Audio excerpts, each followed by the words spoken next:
Kia ora to America. Kia ora to Ever Brewers. I haven't even started yet. Kia ora everybody. Kia ora my cousin. How you doing? I look a little bit drawn out, I think. Just checking everyone can hear me alright. Kia ora Danny.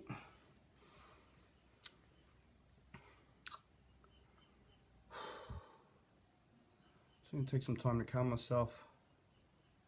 Been a big day. Mercury retrograde. Good time to clear energies.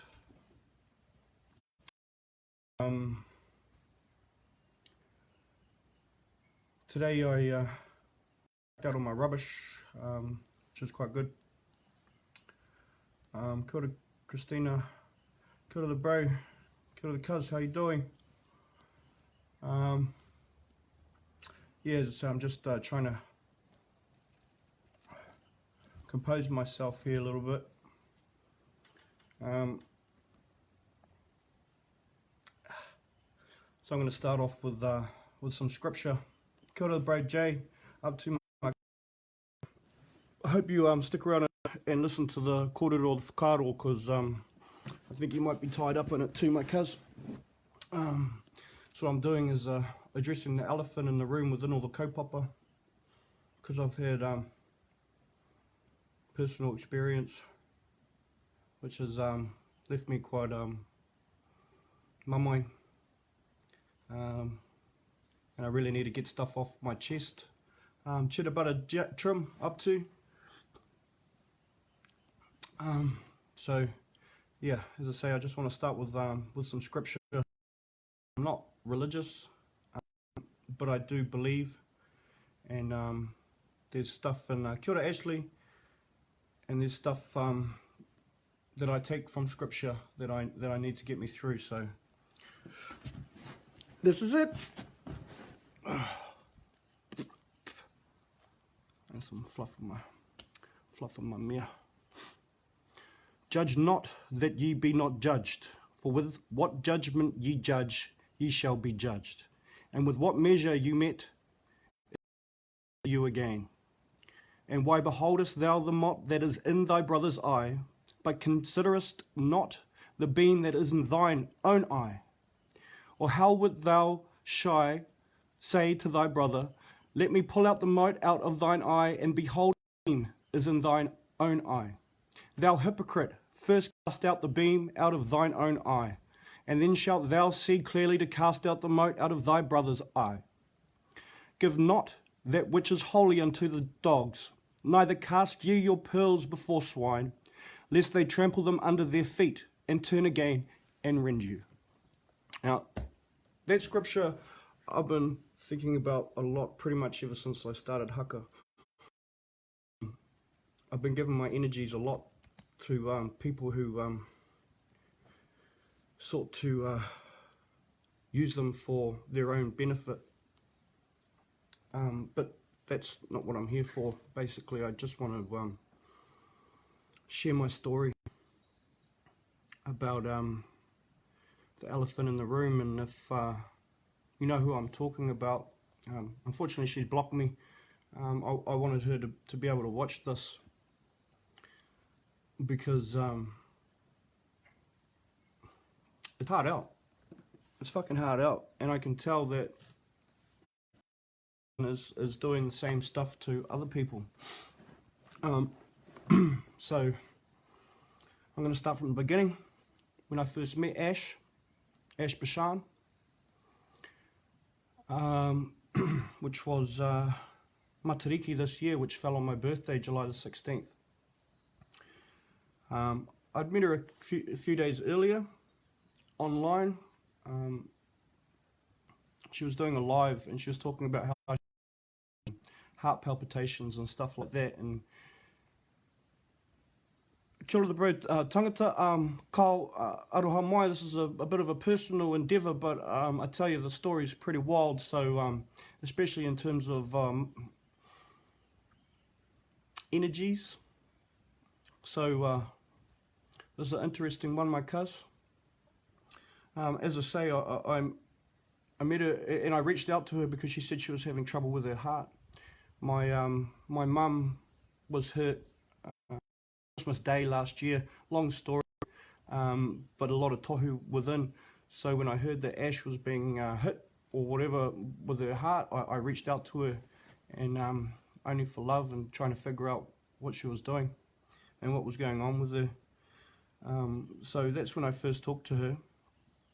I think it might have been around 10th of July, around that time. And then I met Luke, who, interesting character. I've actually got time for Luke. I think he actually got caught up with the same bullshit. So essentially, Luke was sent to come and meet me first, and I met him down at Little Shoal Bay down in Northcote. It's where my whānau and that live. And we talked, and at that point, Luke and Ashley said that they were not talking to each other, which I think that was a little bit of a play on me, because I was telling Luke stuff and then Luke was relaying stuff to Ashley. Fuck it. Fuck it. Who cares, right? But so the first day that I actually met Ash, I was been planning a big Matariki trip, because my land down in Wanganui had been, I wanted to go and check it out. I wanted to turn the dirt, and I also come across a beautiful place in the middle of the country near Bennydale, where I wanted to go and take my bro Tama and my other bro Rawiri, and it was just going to be the bros travelling, and it was an awesome trip. I had some cash, and it was cool. So I went to Rotorua first, and I met up with my bro Greg for the first time. We had a great time. Love the bro Greg, and I kind of feel a little brought these people into his life. So it was my birthday, July the 16th, and we were drinking diesels, as the bro does down in Rotorua. And like Ash told me, she made Luke specifically bring her to me on my birthday. As I say, Matariki was rising just at that time. Hi Tashi. It's alright, I'm running late too. But I just want to point out that, you know, by me doing this as well, I'm trying to heal the mamai of all the people that Ash has come into contact with. Tashi has been, her loyalty's been betrayed hard out. She's been there since since day one with Ash. There with her at Silo Park when Shana and all of that stuff happened, and pretty much the disintegration of the Outer Shadows crew, of which Ash was blamed for by Shana, the rest of her crew. Stupidly, I took pity on that. So yeah, as I say, it was my birthday. She turned up. We were all on the piss, and basically, I don't actually remember a lot about it. I had a big memory blank. Seemed to be quite a common occurrence happening. My time with her. So if anyone else starts to understand that, I'd like to know. But so it was a cool time. Awesome birthday, and the bro Greg showed me a lot of beautiful hospitality in the house truck. I can't wait for the bro to come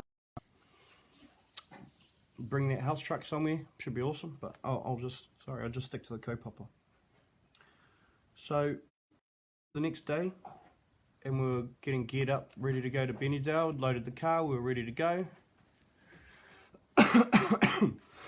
Hi Elizabeth, still working with Billy?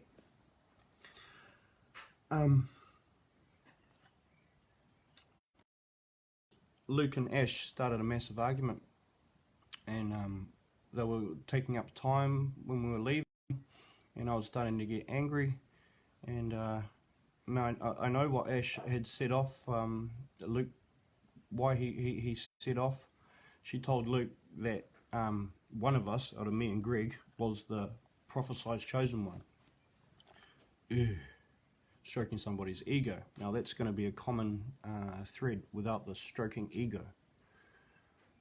Stroking ego. Stroking ego.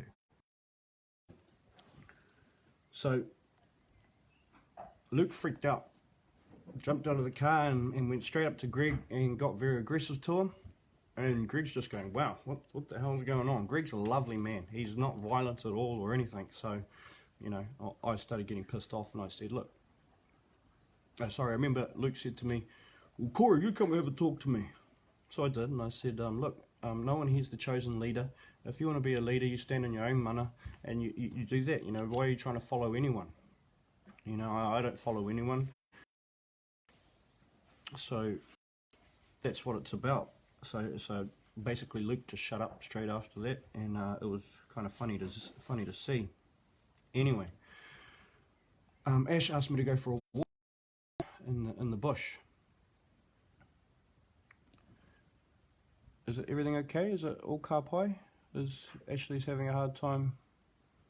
You might just need to reset it there, Ash. So Ash took me into the bush, and she, I suppose, made a pledge that that we should work. You guys might need to refresh your screens if it's oh yeah, ka pai. And Ash basically told me, look, I could be the Antichrist. I don't know. And I was like, okay, that's okay with me. You know, at the end of the day, if the Antichrist wants to go and return back to God, to the one consciousness, that's okay with me, and I'll help you out. Stupidly, didn't really realise what I was getting myself into. So, after she told me that she was the Antichrist, you know, we got into the cars. Finally, it was like 4 o'clock by the time we headed off. Oh, it was like 2-3 o'clock by the time we headed off from Rotorua to Benidorm. It was about a drive. You know, I wanted to leave 10 a.m. at the latest, but Luke and Ash were just scrapping, and that seemed to be a common thread with, or to be honest, with Ash in general, scrapping. Now, as I say, I don't want to sound like I'm putting anyone down. I'm just trying to tell the story as best as I can from my perspective, and the things that happened with Ash. And like, as you can see, I've had to write down bullet points because the shit was heavy, man. It was a lot of stuff going on, and flying at me left, right, and centre. Hi, Mama. Kia ora, Ellie. Kia ora, Taina, Rose. Kia ora, whānau. So, jumped in the car, headed off to Benidorm. We found a beautiful place to stay. Greg paid for it for us all. It was for 7 beds, and you know, we told Luke come inside. Next minute, Luke and his missus took off and leaves Ash with me.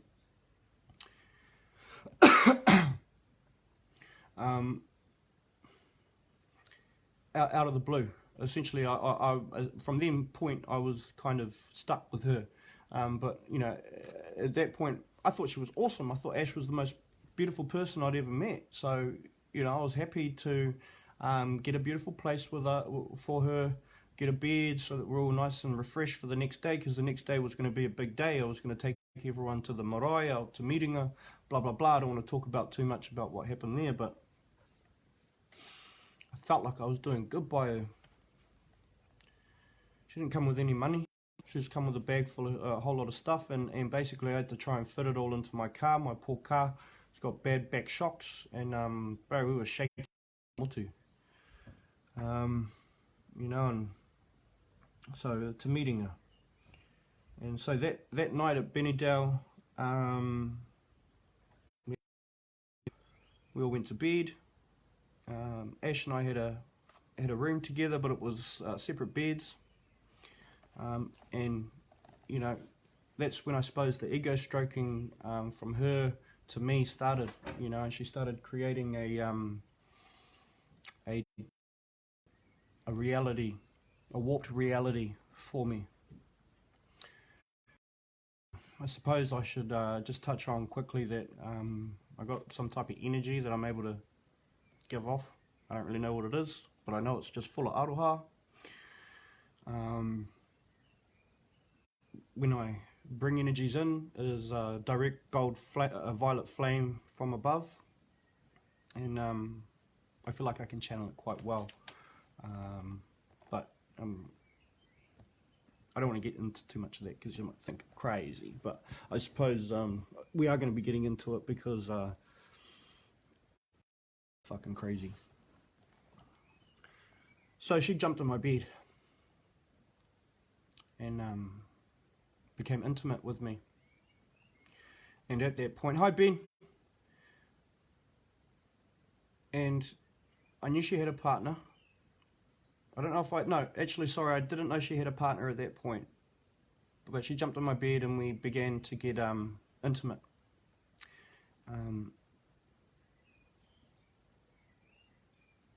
Nothing sexual, but there was definite close contact, and I'm a sucker.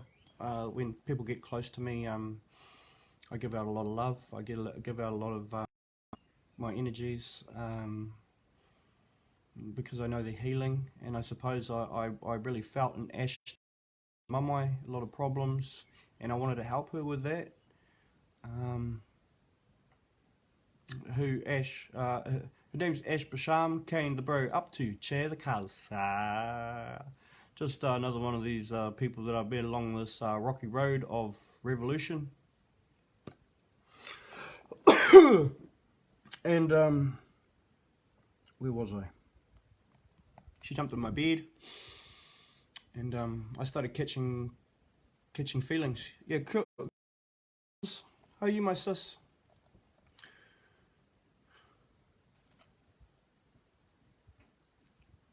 As I say, I started catching feelings. Fast forward after Bennydale, and we're on our way to Wanganui, my kāinga, Tūranga Waiwai, where my koro's from, Parekino. So we're heading down there, and it was out of it right because cheer bro, I'm all good. I'm tough as. Hey my cousin, just talking about Wanganui, you came in right at the right time when I brought Ash down to Wanganui. And it was hard out because we'd just been to Bennydale, and that place is wickedly spiritual, and so I was just hit like the whole way down to Wanganui. I don't remember any of the trip. And I suppose that's when she started telling me about all the stuff that Shana had been saying about her, and I was like, at that point I was a little bit pissed off with Shana anyway because she didn't pronunciate Māori words well, so I was a little bit grumpy at her anyway. That's long gone. I think Shana's awesome. So by that point, you know, Ash was telling me that she was getting death threats from Shana and her team because of what happened down at Silo Park, and they blamed her for putting black magic and stuff on her. I'll get back into that later, because, yeah. So, when we got to Wanganui, and Ash was telling me about all this stuff, well, not to mention everything else, I asked my tupuna questions on her. I'd never done this before for anybody, and now I feel fucking shit. But good enough that the tupuna are smarter than I am, because I don't think they were protecting her, they were watching her.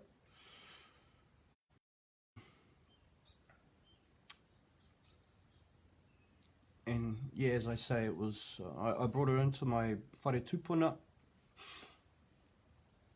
somewhere very special to me, a very ancient marae. Showed her around Wanganui, showed her all my tupuna sacred sites. And it was awesome because people, you know, she enjoyed that. I took her up all the way up to Jerusalem, showed her the nunnery and stuff up there, Aktena, Ranana,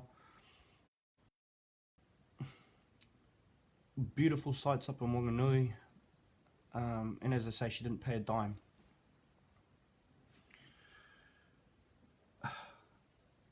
So one night, because we don't get reception at the marae, so we went up to Gentle Landing, where you can get reception, and long story short, I saw a desecration there, so I wanted to try and release the mamae there.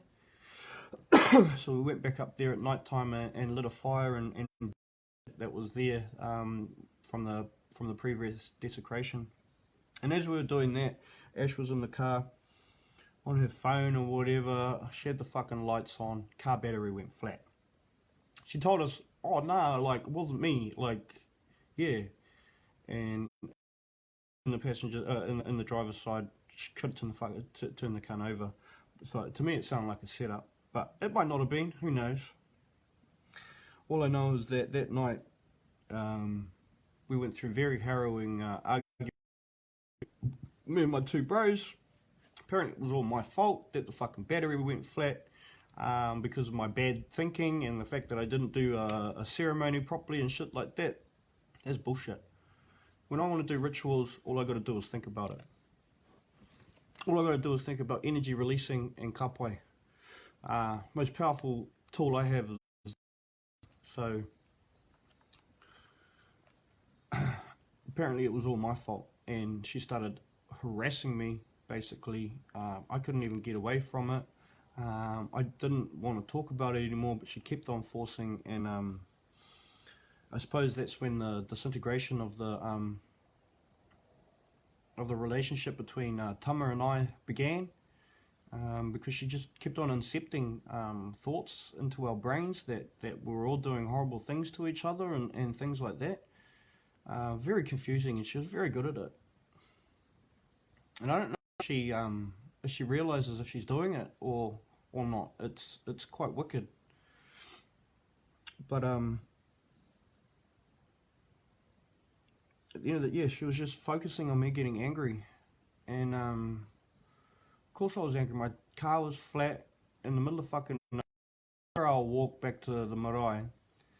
So eventually we thought, oh fuck it, we'll go to the marae. So we all started walking to the marae, and it pitch black. There was no moon, stars were out. It was a beautiful night. Luckily for that, Tawhiri Mātia was blowing, and she just takes off. And here's me and Rawiri going, oh, because Tama stayed back with the car. Thanks to him, he's used to sleeping in a car. So kia ora to the bro for doing that. We started walking. She just takes off, and me and Rawiri are yelling out to her, Ash, where are you, Ash? She wasn't responding, so me and him like ran after her, and it was freaking me out at that point. I thought fucking fairies had taken her into a different realm and shit like that. I mean, that's how much she incepted all of this, or gaslighted all of this crazy warped reality into our minds, to the point where we actually thought that, fairies, patu pairihi. Well, there's plenty of fairies down Wanganui, that's for sure. Thank God they're on my side. Anyway, we kept on going. I had pretty dark thoughts. It was funny, every time I was starting to get a dark thought, she'd start weighing on my shoulder hard out.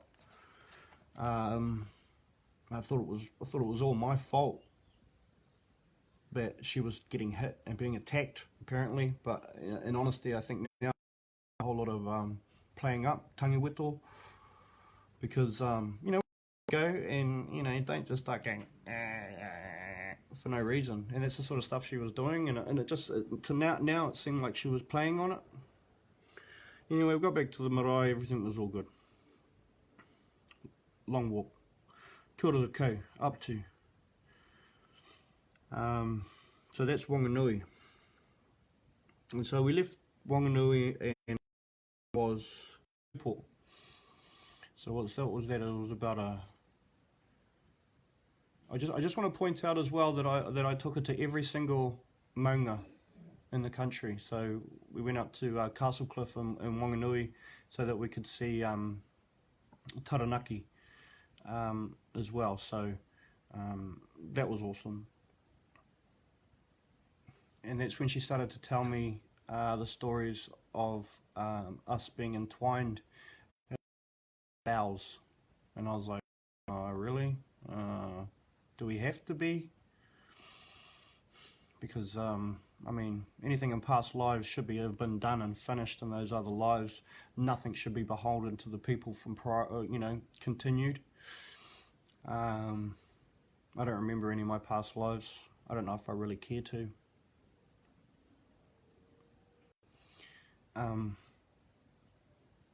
That's all it is, fucking betrayal like this shit.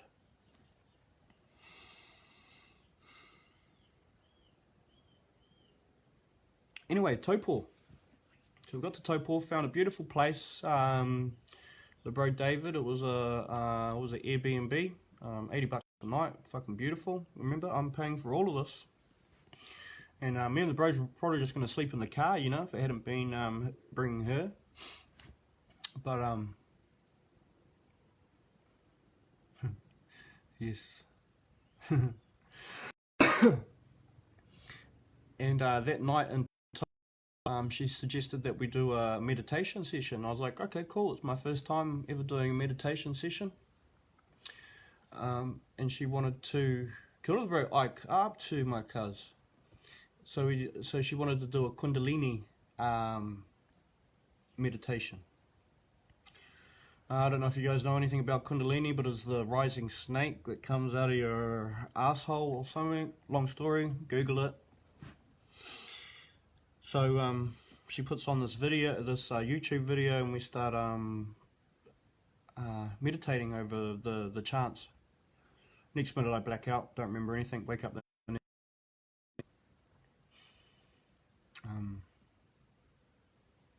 I felt pretty good the next morning, but I suppose it was kind of like a fake good. I don't know. Now that I look back at it, it was strange because a lot of anger. Kia ora Medina, we're talking about sorry Ashley if you think a little bit more about Kundalini. Medina, we're talking about Ash Basham. Aye, kia ora Ashley.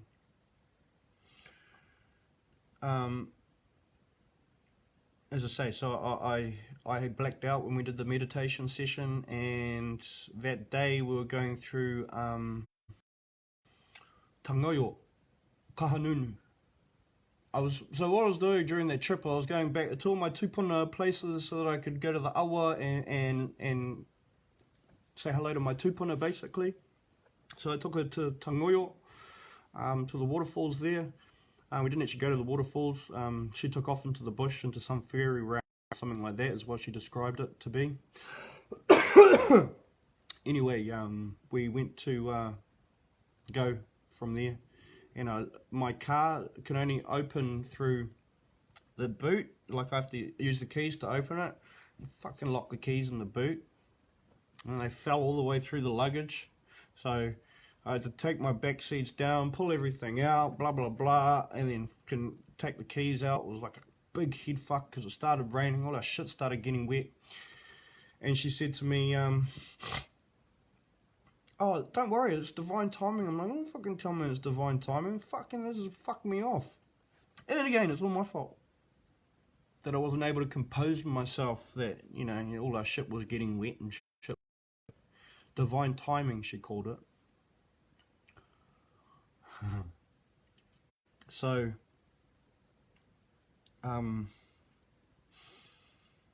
again, all my fault because I couldn't keep my thoughts together. So that really, you know, Rawiri was pissed off, Tama was pissed off, I was pissed off, and Ash was like, blah, da, da, da, da, smoking cones, as she does, smoking cones continually. Didn't help at all trying to get the fucking stuff out of the car. Didn't fucking help with giving me any money for gas or anything like that. Any money for the fucking feed jar as the fucking Red Bull I bought her the whole fucking time. The next stop after that was Gisborne. And so we went to Gisborne. When we got to Gisborne, actually, this is a little bit off topic, but the whole place had no vacancy. Like, we were looking for a motel to stay at. And we couldn't find anything, so it was kind of weird. But Ash did end up Airbnb out in the middle of nowhere, and it was really beautiful. So we went and stayed up there. It was nice. We were in Ngāti Porou. My brother Tama was he's from Ngāti Porou, and so I wanted to take him there so he could go see his awa, go see his marae. Da da da da da. So we made a beautiful kai for Tama and all of that. And what the fuck happened that night? She started putting on her Arab shit, which got me pretty fucking triggered, to be honest. Not that I'm against Arabs, not that I'm against Islam. Tauiwi, and I just wasn't really into it. This was foreign, and I was on a big Māori buzz, and I was like, do you have to put that on? I'm trying to go to sleep. That's right, I wasn't feeling well. Why wasn't I feeling well? I'd been hit by something, obviously, when I was in Ngāti Porou. Obviously, Ngāpuhi boy going to Ngāti Porou, going to get hit by something. Anyway, I just wanted to go to sleep, and she was playing her fucking Islam shit. And yeah, anyway, I woke up fucking grumpy ass. Anyway, packed the car up, got ready to go the next day, because we were taking Tama to Waiapu Awa, which is right at the end, past Ruatoria. Unfortunately, he'd been given wrong stuff by I don't know, whoever, and we fucked up the whole day. He took off, like, I took Ash down to the river, and we were finding some rocks and crystals and shit. It was cool. But when we were doing that, Tama just took off. Yeah, pretty much, Ashley. I think that's exactly what happened. She was able to release an energy from me that knocked me the shit out. A little bit more work on Kundalini. It doesn't seem exactly like a pure, intended energy either. But, I'm not an expert or anything on it. I mean, I am a Kori Cobra, so I like snakes, but that was the old me. I like birdies now. Birdies are much more doodly.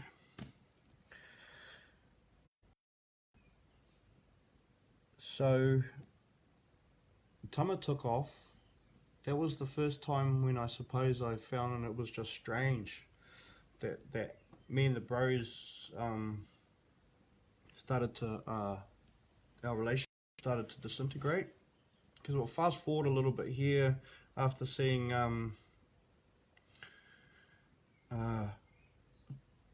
Taranaki, Ruapehu, Tongariro, Whakaari, all of them. And by the end of that trip, we got back to Rotorua. So we'd done a big full loop, and we stayed at the bros' house, Greg's. And I guess that's when the first time I started to seeing instability.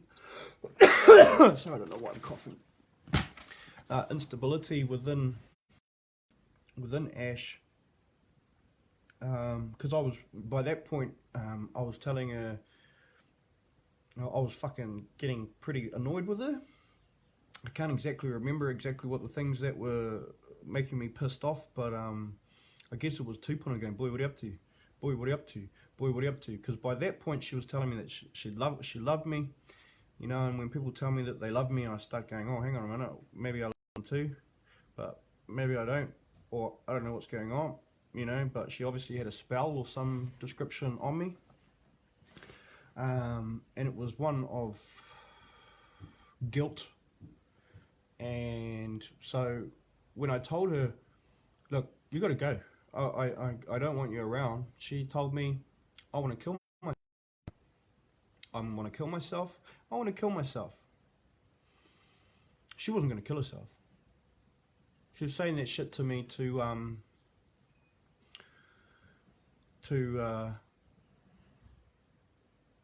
make me hold on to her, basically. to try to keep on healing her, because she knew how to fucking play my heartstrings. And it was you know, what do you call that? Does anyone actually know what it's called when people actually, you know, guilt trip? Well, it's guilt trip, right? So she was guilt tripping me and saying that I was the one that was you know, hurting her, and she wanted to kill herself because of it. I mean, I'd known her for like 10 days by that point. How far can love really go in 10 days? I mean, I do believe in love at first sight, but, you know, there's still more to it. You still got to, you know, create physical bonds and all of that kind of thing. So, you know, I really don't know. It was my fault. Emotional blackmail. Kia ora, Jesse. Cracked it. Hope you're well, my sis. Give my love to the whānau for me, please. So she was doing all that shit to me. Yeah, te moturoa. It was wicked. It was wicked, and I just really want to. I mean, that's why I'm telling my truth in it, because she's doing it to other people. And I really feel sorry for anyone that has to go through it, because it was very dark. And I've lost friends because of it as well.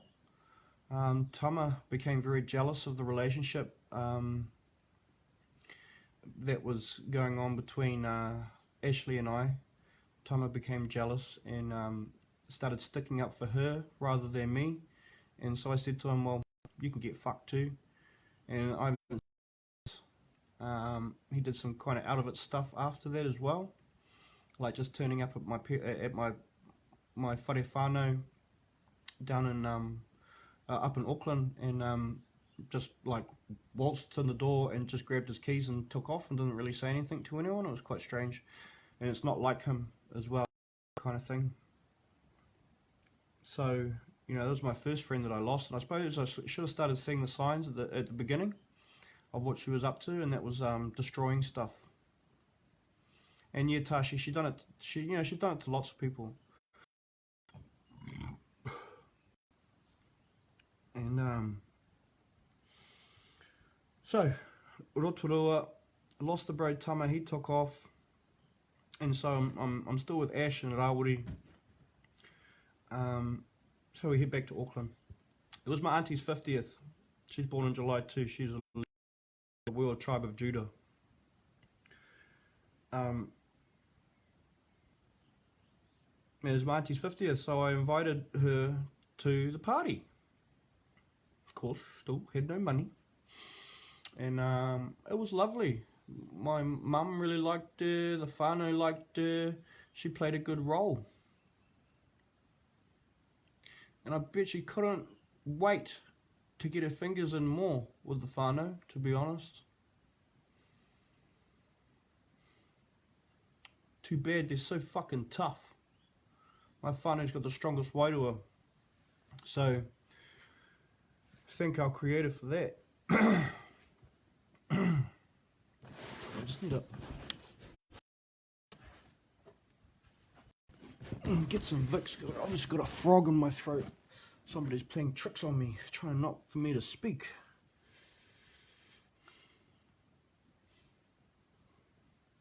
Talking about whānau, this is a big whānau remedy for us all. Vapo rubs.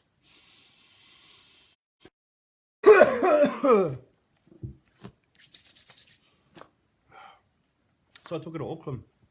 We had a nice time. Went to go stay with Tashi.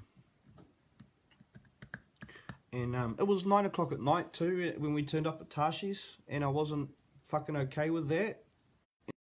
Expressed that to Tashi and her Tane as well. I never felt okay with turning up at that time. You know, so aroha mai, I don't like turning up to places that are dark, especially if I haven't met you before. And that was definitely the start of the raru. And my brother, I apologise for that, and I can see your frustration. And obviously you can see now what energies were doing that too. So, aroha Araha mai, my cuz. That's all I got to say, and I can't wait for that boil up with you, my G. So we're at Taha, we're doing research, blah blah blah, and then next minute I had to go home. That's on no one else's fault except my own. For turning up. Kia ora, my cuz. Down in Wanganui next week. I'm going to the bro Uru's mahi. Hope to see you there.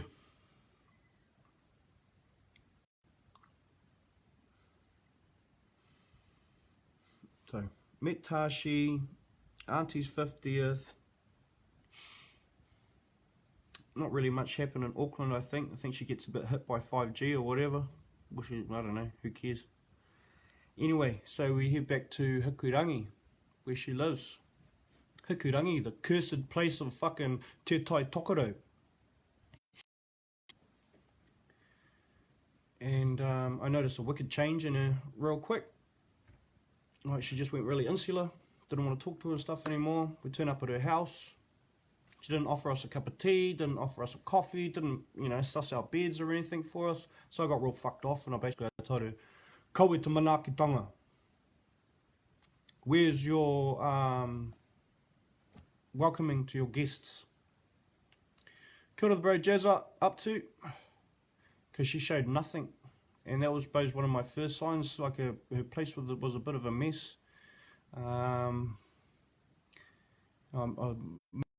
That cool as I got a lot of time for anybody's kids. But then I suppose I met her partner, Robert. You know, when we were down in Wanganui, she told me that Robert knew what was going on, and that because he's so spiritually advanced, he knew the situation between Ash and I. Because for some reason, I was Robert, and Robert was this other cunt, and then that other cunt was me, and then I was that cunt, and that cunt was this person, and that person, and we were like the same people. I don't actually know how that works, especially in terms of Te Ao Māori. We've only got one Māori that comes in. It's what is our soul, and it's specific to every lifetime. And so I don't actually know how that, and then it adds to the Wairua every time. Wairua picks it, you know, when we pass, Wairua picks our mode and then takes it back to our creator, basically. Yeah, bro, see you when I see you, my cuz. Me, I can't wait for it, my whanaunga. Whanaunga hard up, my bro. I know we're whanaunga. So yeah, as I say, Ash told me that Robert understood what was going on, and that it was okay for me to touch her. I have a lot of guilt for touching another man's woman. A lot of guilt. Because that's not me. I've been cheated on in the past, and I don't fucking like it. But she told me that she wasn't happy in the relationship, and that she felt some type of way with me, that I was able to give her everything that she ever wanted just by parties. So I met Robert, and he was lovely. Gave me a big hug. Here I am going, fuck, I've just been hooking up with your missus for the last fucking 2 weeks.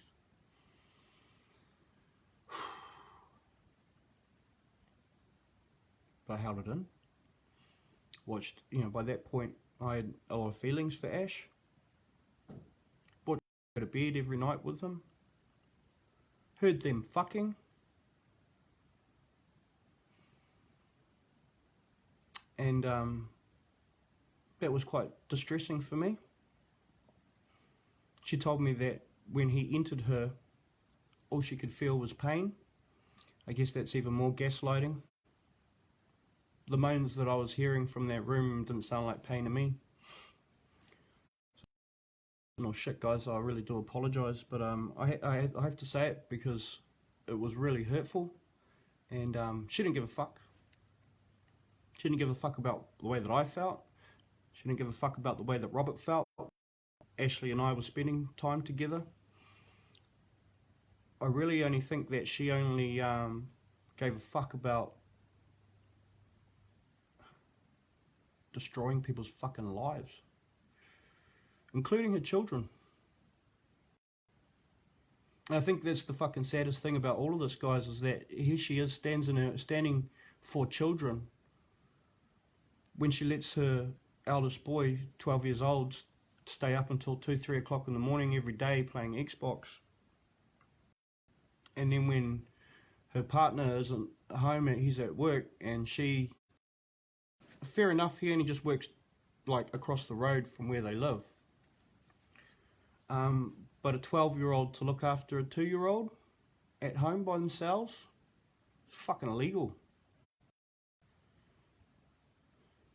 And here she is standing for children.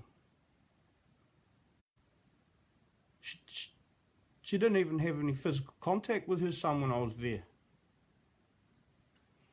I guess that was the first time that I started going.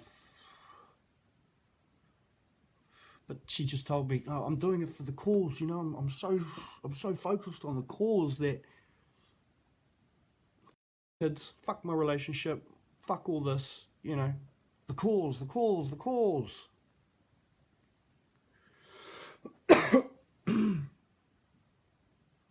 She can't even fucking look after her own kids. Robert does it all, bro. Her oldest is not even Robert, but he calls Robert Dad. I'm sorry, Robert, for talking out about this, bro, but you need to understand too, cuz.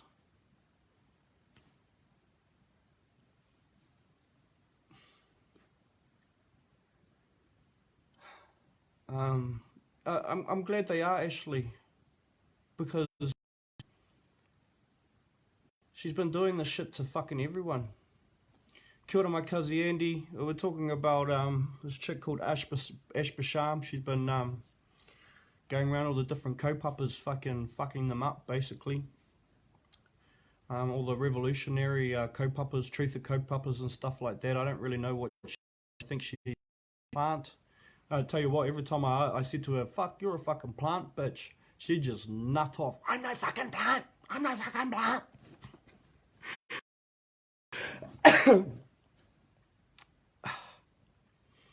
So, kurangi, and so we put on mahi with Reti, called Rise and Unity, and that's when I started connecting with all these other beautiful people. Wasn't called Guardians of Innocence at that time. I can't actually remember, but it's when I first met all of my all of the beautiful people that I'm working with now. So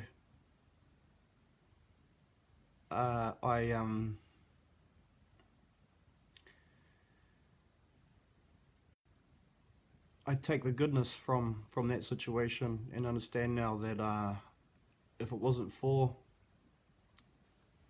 the raru, then I wouldn't have met all the beautiful people that I met now.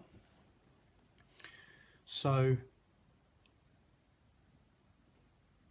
we did the mahi for Rise and Unity. We did the protest in Whangarei with Reti, against my better judgment, I suppose. I was never really anti-lockdown, but the last one, bro, you have no fucking idea, cuz. You have no idea. We'll get to that. We're going to get to the interesting parts, actually. We're going to get to the interesting part. So all of that happened. Everything was all good. Mad scraps happened between her and Robert. And in my mind, I was like, oh my god, I got to get this chick out of here. Because I thought that that Robert was being violent. Well, she tells people everything under the sun to make herself sound better. Basically, she told me that Robert one time was very aggressive and violent to her. I can't actually see it in him. He seems like a very lovely person. So I needed to take him away. I'd take her away from there. So I brought her up home to Kairai. And we just hung out, getting stoned for a few days. I needed a big rest after that Rise and Unity and the lockdown protest in Whangarei. This is just the beginning, my sis. So,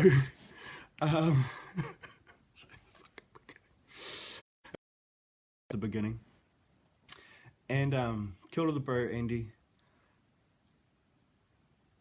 I just want to, everyone, if we can try and activate the bros, because I'm pretty sure I've met every one of our tāne toa along my life beforehand. My bro Andy is tough. Love you, my cousin. Ngāti wai nui tonu. So I brought her up to my house. We got blazed for heaps of days, played some Civilization. Not a lot of people play Civilization 5, so when she told me that she played Civilization 5, I was like, oh my god, I love you. So we're playing games together, and that's when things got, if that makes sense. I get a bit shy and bashful, but have sex, unprotected sex.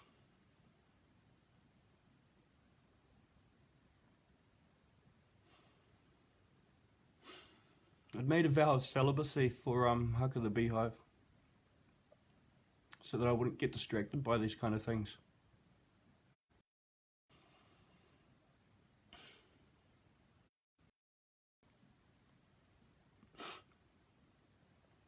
But my man, suck it into that shit pretty easy when there's a tiki around.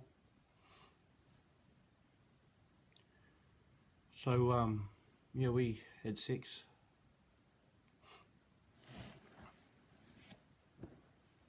And the next day she told me that she could be pregnant. If anyone knows me, when I was 16, my girlfriend and I got pregnant, and her father stood over me and told me that we had to kill it. So bringing life into the world is a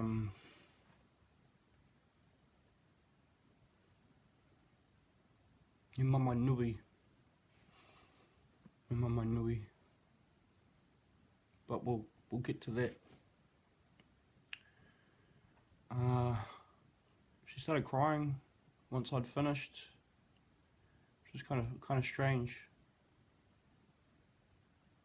It was really actually quite a disturbing cry as well. Like I'd just bust a nut. Next minute, this chick's crying as if she felt sorrow for what she'd done, trying to take my seed. And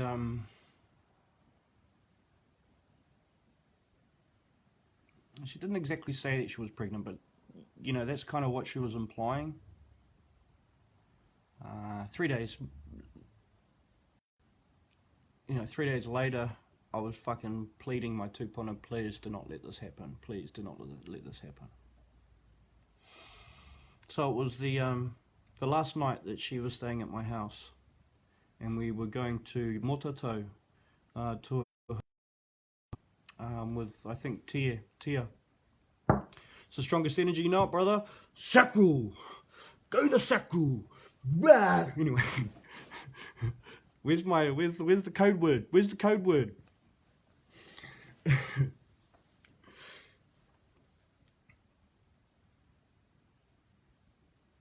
was the last day that she was with me in Kairaia, and we were arguing. We just fucking argued all the time. There was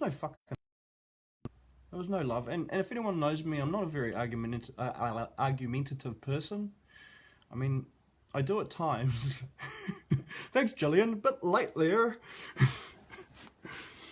I'm not a very argumentative person. I hate confrontation, and she loved it, man. She loved to berate me at any time, or just start crying, and then I'd be suckered into a 3-hour conversation. 4, 5, you know, it would go on for fucking hours. Very, very draining conversations. And so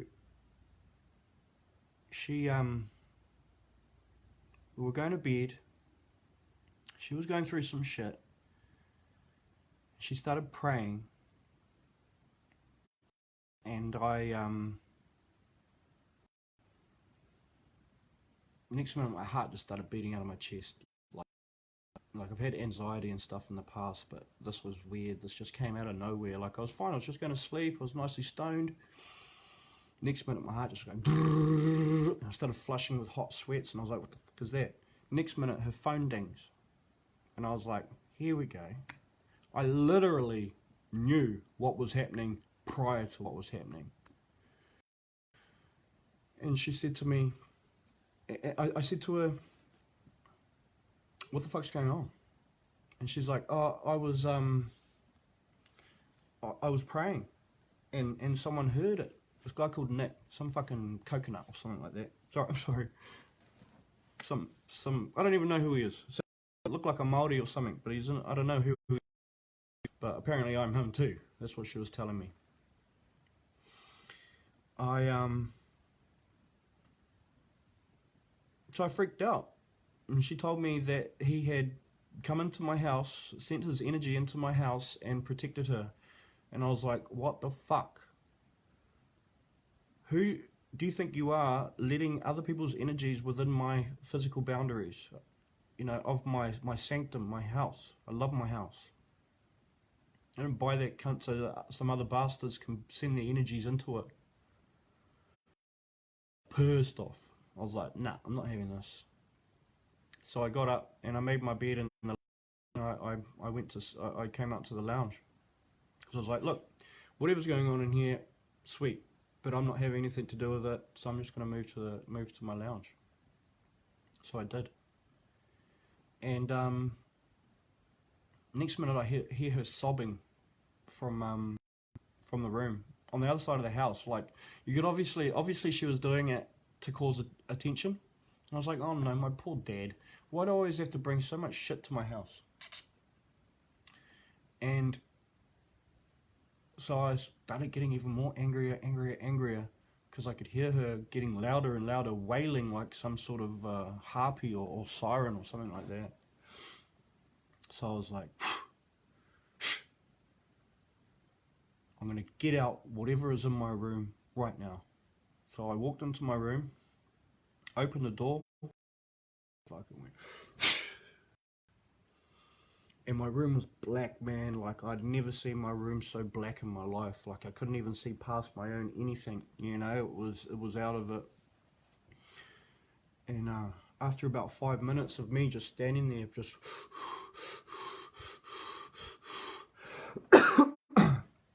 she said, what are you doing? I said to her, you know exactly what I'm doing, Ash.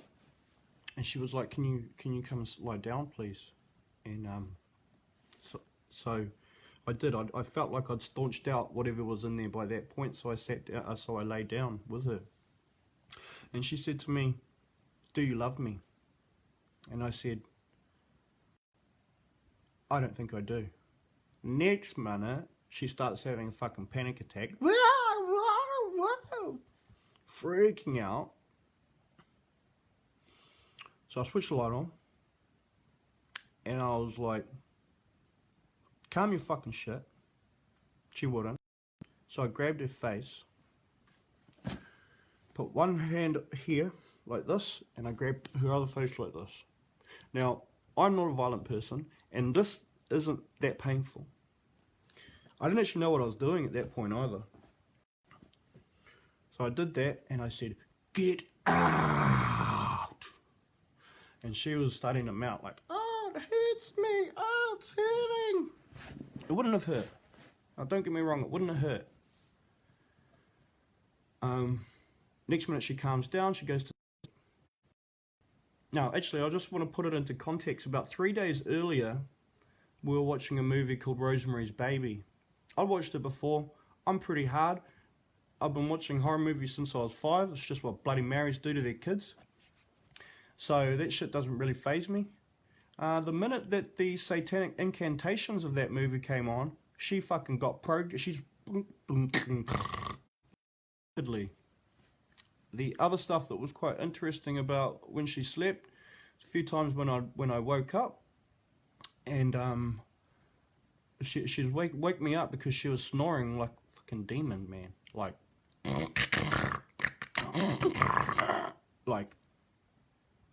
it was out of it. And I remember waking up and going, "Al, can you shut up? Al, go to sleep." I just thought she was just fucking a weird snorer. Yeah. Anyway, fast forward back to when I did that to her. Sleep. I went to sleep. Woke up the next morning. Fucking ropeable, man. I was like, "Get all your fucking shit, bitch. Chuck it in the fucking car. I'm fucking over this shit. Get out." And I'll fucking drop you off in Hickering. I'm fucking sick of this shit. Get the fuck out. So I did. And got all this shit in the car. I fucking drove like a fucking madman to Hickoringy. Fucking booted her out of the car in Hickoringy. I'm not fucking normally like that either, guys. I'm a nice guy. But something within me, I just couldn't go back to that house. I couldn't fucking, you know, probably because I just fucked the bro's missus, to be honest. You know, and I was fucking being a... I've already done that, cuzzy. It's all good. I took the trash out today. It's all good, cuzzy. Ka pai my cuzzy. I know what I'm up to now. Pai ana koe. There's no evil people, only teachers, right? So...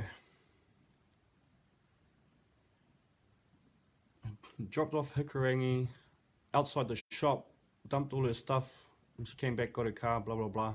And I was like, "Nah, see you later." And I drove back home and just chilled out for the day. The next day, so we were still kind of talking there. I was talking through Tashi, talking through Ash, and you know, I still wanted to kind of help Ash with what she was doing, stupidly, because I'm a fucking soft cunt. And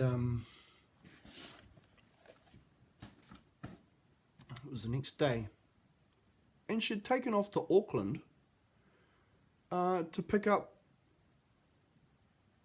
this girl, 13-year-old girl, out of nowhere. Told me that she was being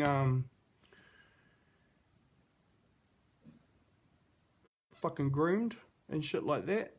You know, wow, look how fast this woman works. We've just essentially gone through a wicked breakup. I was fucked. Like, I was head fucked to fuck. There's no way that I was doing any mahi. And here she is taken off to Auckland to go fucking pick up this girl. And I was like quite taken back. Anyway, Ash starts telling me about it, help me out with this. And I was like, okay. So I got in touch with my friends. My homie Jilly. The other brother Gene. And I said, "Look, there's this girl. She's been groomed. She's she's in a predicament. Can we get any stuff done like that?" And Ash didn't want a bar of working with my friends, so I don't actually understand why Ash asked me to help. Whether it was just to distract me from the mahi that I was doing, or just, fuck, I don't know. I gave her all of these wicked options. This girl to live. We had all of these things that were sorted out. And to be a mediator between the whānau and the girl and stuff like that. I know, this is only fucking midway of the story, guys. This is how fucked up it is. Nevaeh is her name. She's a beautiful child. And she's become good friends with my...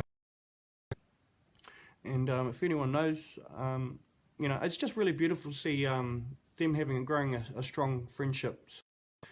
Another time, transmute those energies, make it into something good, beautiful, pono. Anyway, so I was talking to Jilly. Jilly got in contact with me and she said to me, "Can I talk to you? I just want to talk about Haka the Beehive." And she said, "Yeah, cool." And Jilly put me up. She said, "Are you a tribesman?" I'm like, "Nope." She's like, "Okay. What's Haka the Beehive about?" And I was like, "Fucking mana motu hake." And then Jilly's like, "Are you alright?" And I was like, "I don't think I am." She's like, "You want to talk about it?" Never. I talked to Jilly as well. And I was like, "Yeah, I think I do." And she said, "Okay, what's up?" And I was like, "There's this girl." And I started telling her, and I said to her, I think that Ash has a dark entity on her, because I've been doing a bit of research on the signs of what possession looks like, and she ticked fucking pretty much 8 out of 10 of the boxes.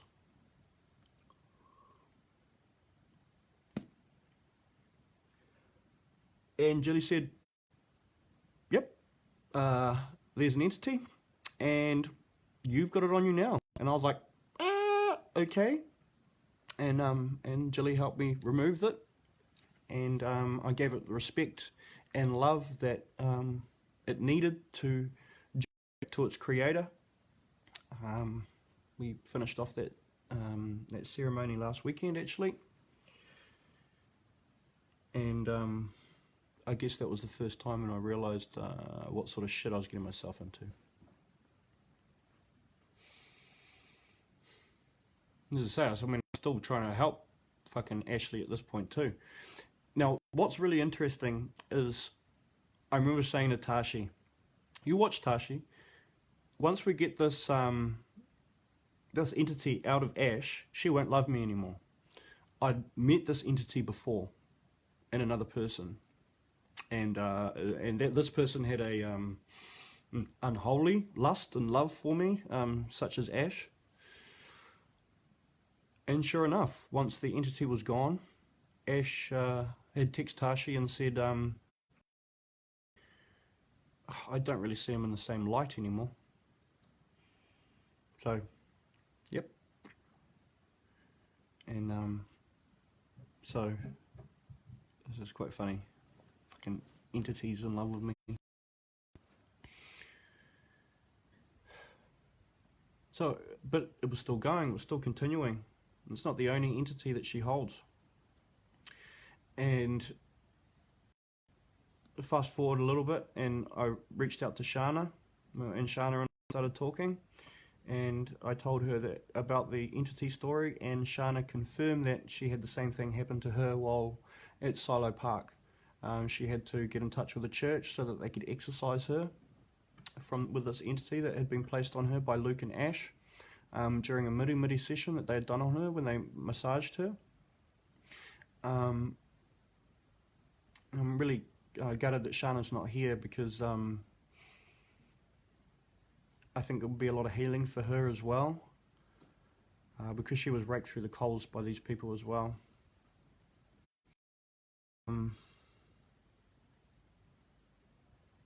So that was just a sort of double confirmation for the sort of shit that Ash gets up to.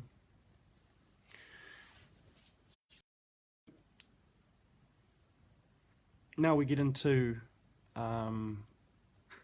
this poor girl, Nevaeh, 13 years old, who is Tia Awhina is her mum. I don't want to bring Tia into it too much. All I want to say about that is the horrible things that Ash was saying about Tia. I've met Tia now, and I think she's lovely. I've got nothing bad to say about her. She's extremely wise and considerate kōrero, and by no means she have a fucking groomer like fucking Ash was telling us that she was. That's right. Ash was going around calling her, this girl's own mother, a fucking groomer.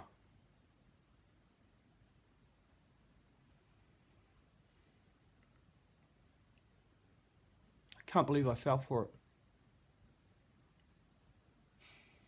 And Tashi's kicking herself too, because we both fucking fell for it. We both fucking had these horrible thoughts about other people before we had even fucking asked them. And this poor fucking girl, at the end of the day, had to be caught up with this. I've been living with Ash had her. Kia ora, Ash. Hello, how are you? Did you unblock me, did you? Not sure what my problem is. Up, wait. Just speaking my truth. I think you should probably go back and have a look at the rest of the stuff.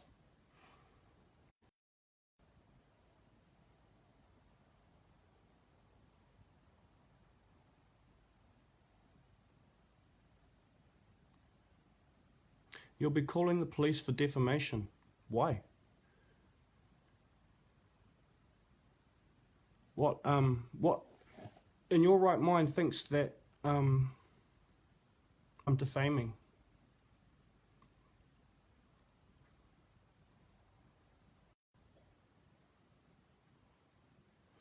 Anyway, I'm not here to continue this with you anyway. I'm here standing in my own money for you, going around basically defaming other people.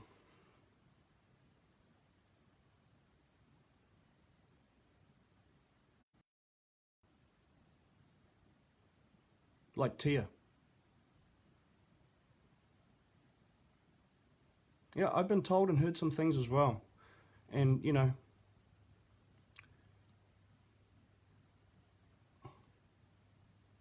you're not exactly sure why I feel that I need to do this at all. Because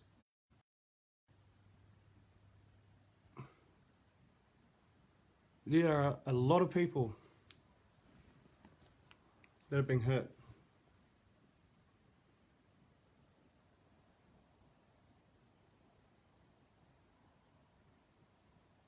Okay, kapai. I'll keep going. And I'll roll me a smoke too.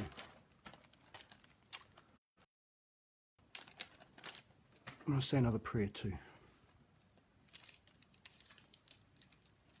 This one's my favourite one. Our Father art in heaven, hallowed be thy name. Thy kingdom come, thy will be done on earth as it is in heaven. Give us this day our daily bread, and forgive us our debts as we forgive our debtors. And lead us not into temptation, but deliver us from evil. For thine is the power and the kingdom forever. Amen.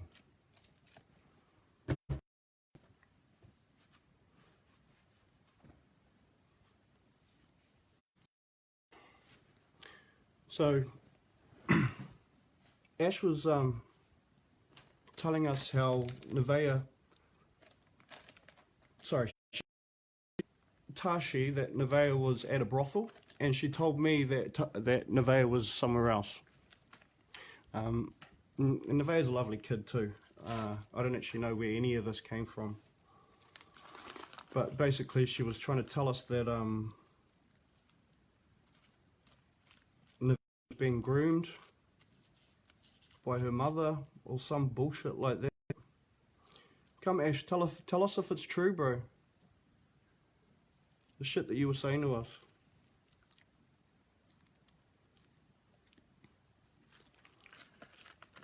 Because it's not very nice. Tia's really lovely.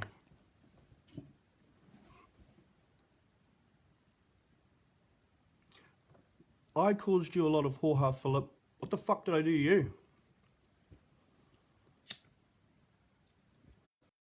The sounds of it, you just caused a whole lot of other groups as well.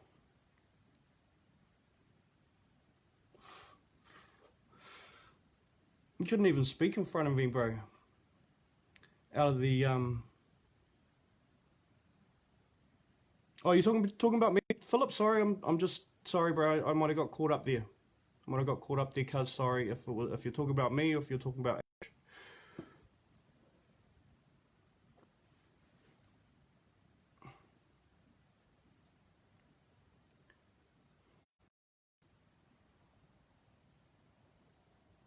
No, I actually did nothing to you, Philip. I didn't actually cause any shit with you. I didn't actually badmouth any of you, so ka pai. I'm talking about Nevaeh here and how we were trying to help her. Luckily, Nevaeh is now with her mum, or her nana, and she's still in good contact with my cousin Nico, so I can keep an eye on that.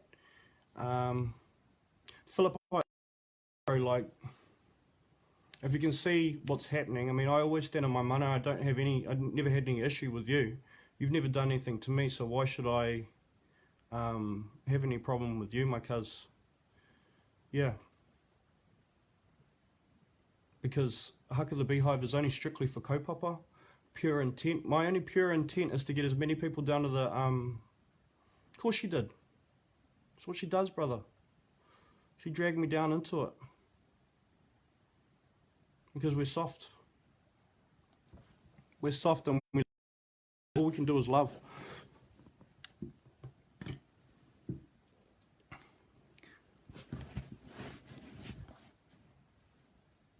And I know that when she started getting involved with Not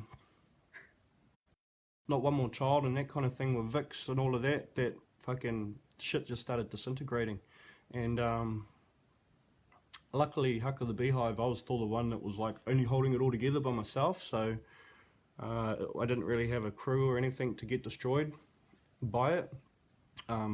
Fucking thank the Lord that Tashi and I have whakapapa connections, and I love her family like I love my own, and I've only met them once. So thank God that Tashi and I have been able to keep friends throughout this, because it could have gotten freaky, could have got scary. So yeah, tēnā koe, bro Philip. As I say, I never had any problem with you, and I know that you were down at the Silo Marina. So if you want to actually jump on and have a kōrero about what happened down at the marina, I'm very happy for you to come and say your piece, my cuz, because I know you saw it. Shush you, shush, shush, mama. So yeah, as I say, if anyone wants to come and talk to us about what happened down at Silo Marina, haere mai, because that's kind of where it all started for everyone. And I just want to point out that Ash has got is working with Jazza on a protest down at Silo Park on Halloween. Now you can go, but considering the shit that happened down last time they were at Silo Marina, kia ora, bro Mark, my brother.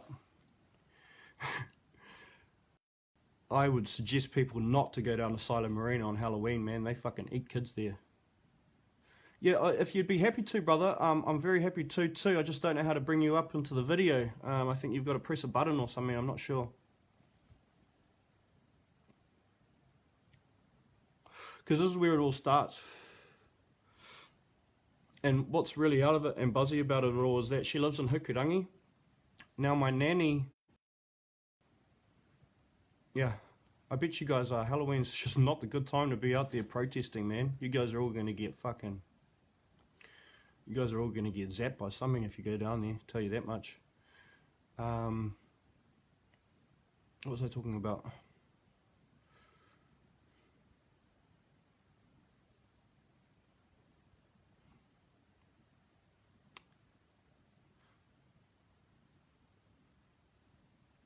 What was I talking about?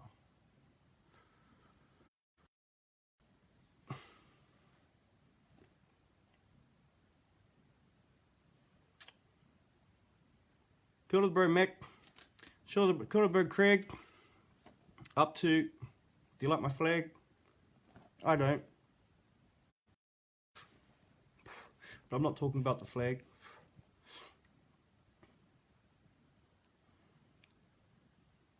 I'm talking about people who are coming in and... Oh, Hikurangi. Perfect. Thank you, Auntie. So my nanny always told me, don't go to Hikurangi. Oh, the rocks there. Because they're... well, she basically just told me, you don't need to go there, boys. And now doing research and that on the tribes and the stuff that happened. Ngāti Tū, and the chief Hikurangi, of which the mountain... I think he's named after the mountain. It's the other way around. It's always been called Hikurangi, the mountain. But this chief was called Hikurangi. Well, they were into child sacrifice themselves. I've got Y documents and stuff. Oh, I'd like some kakariki if there's any around. But yeah, so I've got Y documents and that state clearly that Ngāti Tū and the Tahuhu, which were the old tribe of Whangarei, were into child sacrifice. Now, I feel like Ngāpuhi wanted to wipe them out because of that shit, to be honest. and this would have been in the late 1790s. Now, what I believe is what's happening is, because all this child sacrifice and stuff is now on our shores via Silo Park and stuff like that, it's starting to bubble up all this ancient fucking curses. And Ash is right in the middle of it. She lives in Hukurangi. She thinks she can actually release those there herself, which there's no way in hell. It's a one-person job. Basically, the only thing that's going to happen is if we can actually get rid of this child sacrifice from the country in general, to get rid of these ancient curses. Because unfortunately, I'm pretty sure they learned how to eat people and stuff from the Māori. But yeah, once the Māori saw this thing, they thought, oh, we'll give that shit up. Pretty horrible shit. Fucking eating children.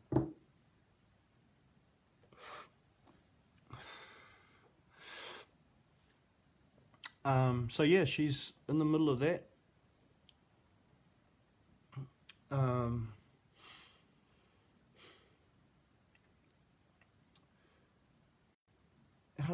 How did this all end with Ash? I'm trying to remember. Essentially, it was, you know, we're back down in Auckland again. Actually, remember what it was about.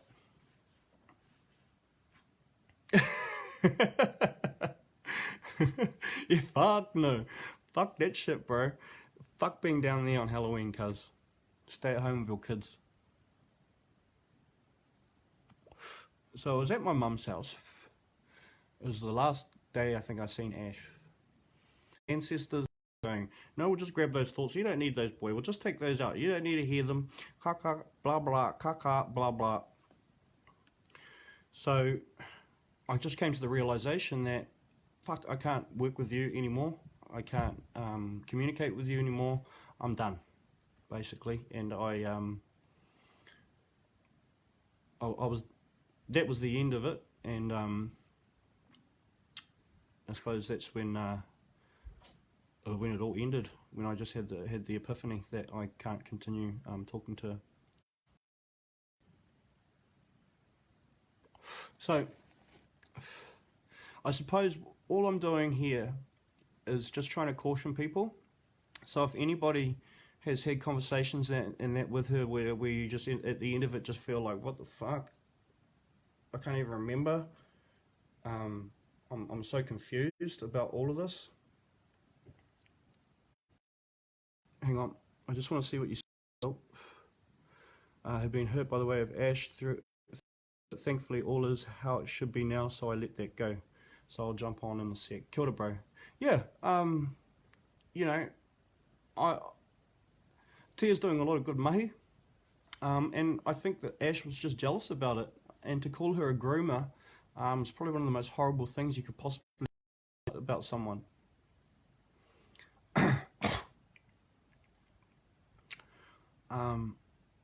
So, yeah, everybody, this is just a big caution, because I really needed to address the elephant in the room and get this stuff off my chest, because I just don't want anyone else to be hurt, because Out of the Shadows was destroyed. This sister's group is, I love my sisters too, Phil. These wahine toa are just doing wicked things out there, and I stand up for it out. But to see so many groups being affected by her is just real freaky, man. Just like, and I know she tried to work with you, Jay, and I know that she tried to work with Brad Flutie as well, and now I know that she's working with Jazza, and I like Jazza a lot. But brother, I'm just, you know, I try to caution you. Yeah, exactly, Elena.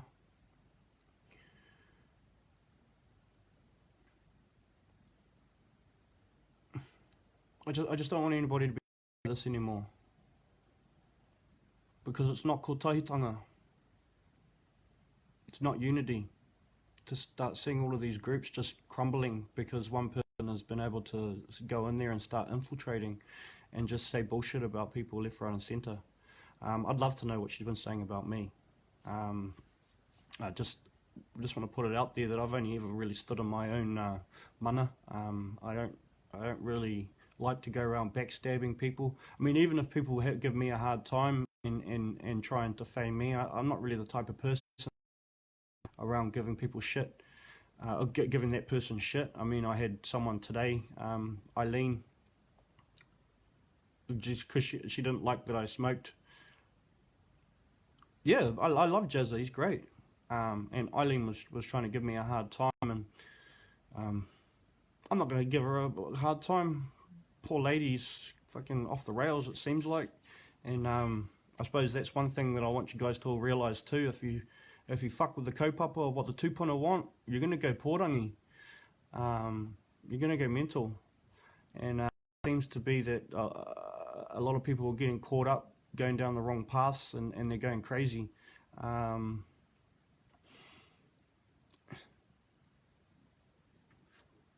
because I cleanse all the time, because I ground myself all the time, because I uphold my tupuna, because I love them, I always go to cemeteries wherever they are and respect them.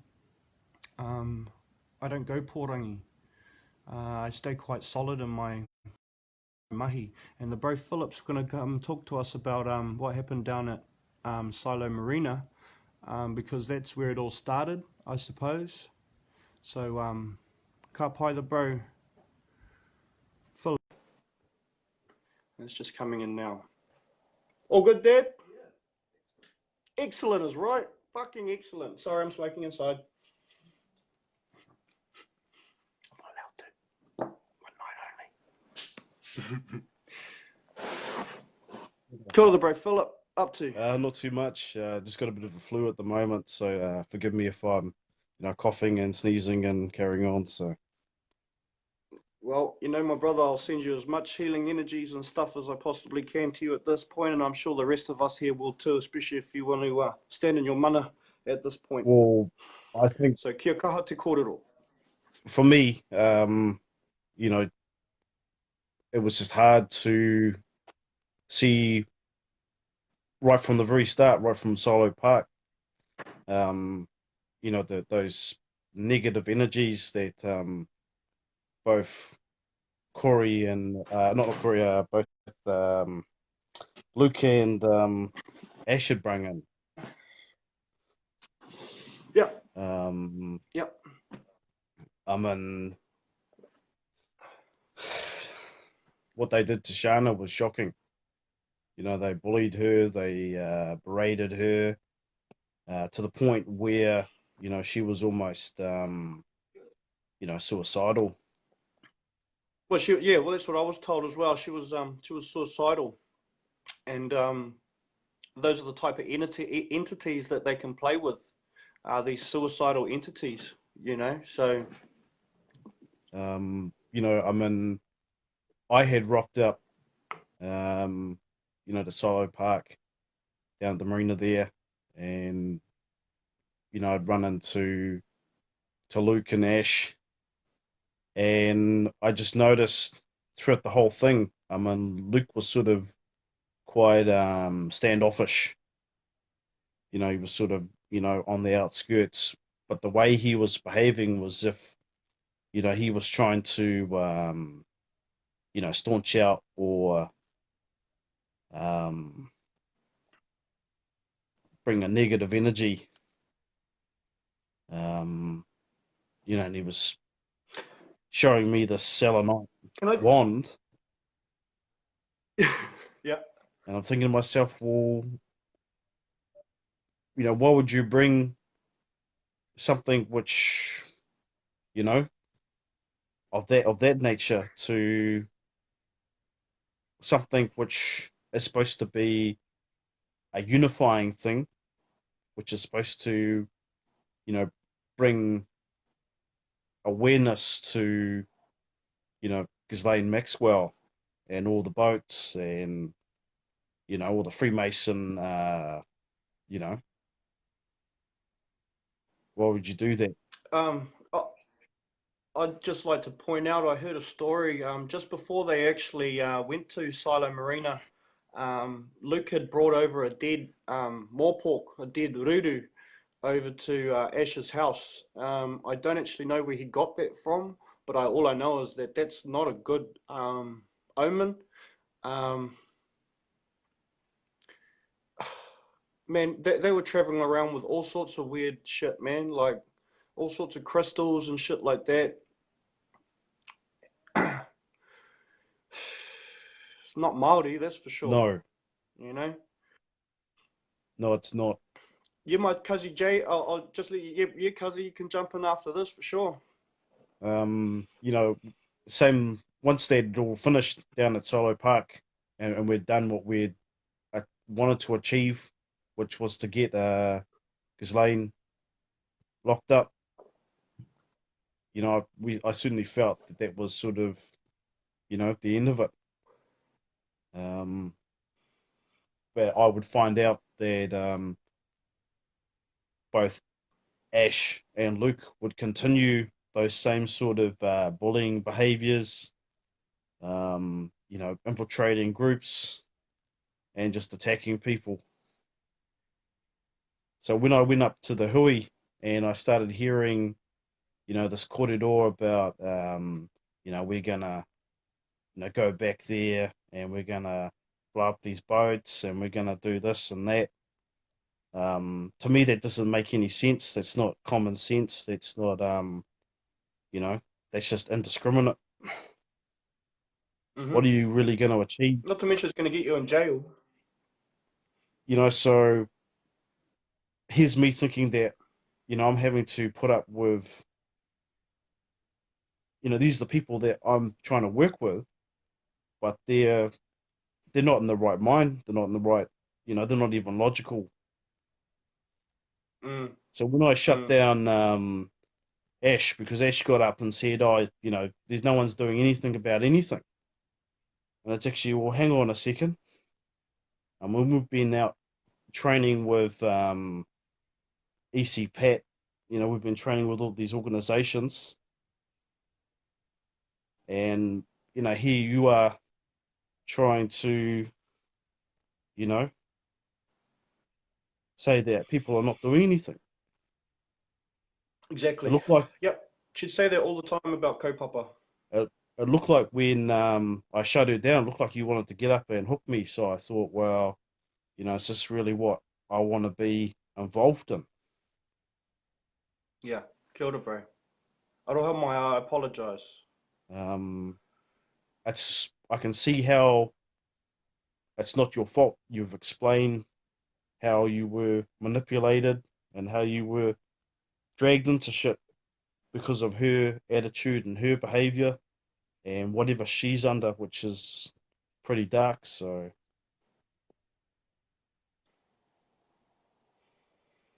Yeah. Um, mean, Cuzzy, I'm glad that you and I can corridor about this. Because I know now that, yeah, whatever staunch attitude I had behind you was only because you knew more about her than what I did.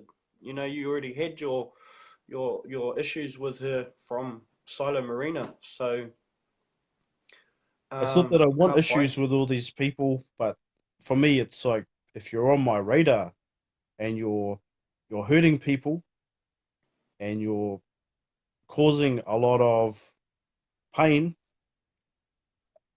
Yeah. to people that I love and care about, then of course, you know, I'm going to be there to protect. I'm going to be there as a brother, you know, and to see Tiafina in tears, you know, and to see her, you know, literally just brokenhearted, her reputation, everything, even my own reputation, you know, and I'm getting asked if Right. I'm, you know, if I'm in the killer bees and stuff, Gotcha. you know, and I'm like, well, where the hell's that coming from? Mm, mm. Well, we know where it's coming from Yeah. now. Um, So so I think I'd like to take. Hey, I get asked if I'm in the killer bees too, but no, I'm in the good bees. I'm in the life bees. So I'd like to take this moment anyway to apologize. It's just a shame that she got in there and sort of created all this drama and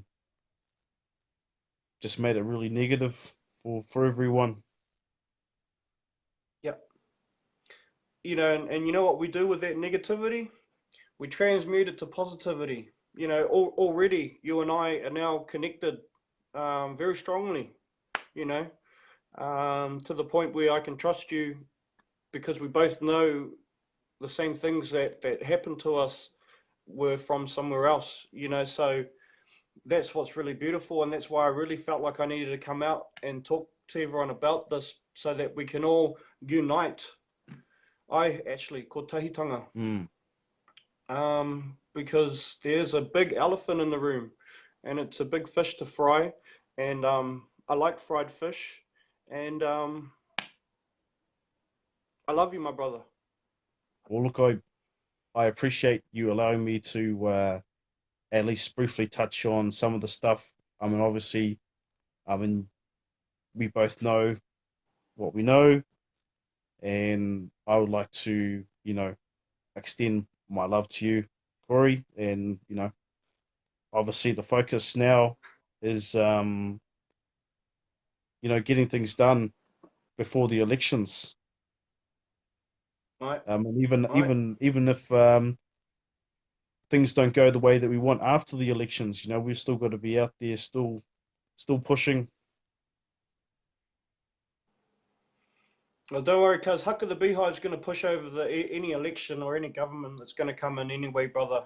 So I just want to say that I'll tautoko any endeavour that you do, um, in the hopes that we all go to Wellington and fly all our flags together. Doesn't matter to me what colour your flag is that's flying, just as long as we're all doing it together, Well, it's sort of been hard. and that's what this is about. Well, it's been hard for me because as someone who can actually go down that route of a militant approach, I I've had to pull back from that because it's sort of Yeah, that's not the way to go about it. the haka is not militant at all, my brother. The haka is a peaceful contention, spiritual contention.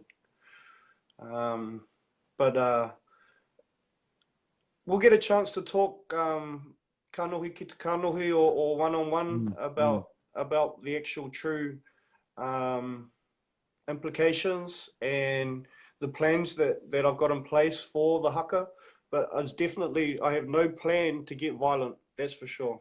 I'm not a militant. I'm not extremist. Um, it was the idea that we can do it Yeah, peacefully, um, through vibration. I guess for me, in my mind, I had to obviously if things were to go down such and such a route, like they have in Victoria, where now they've got the military, now they've got, you know, they're in lockdown for another year or so.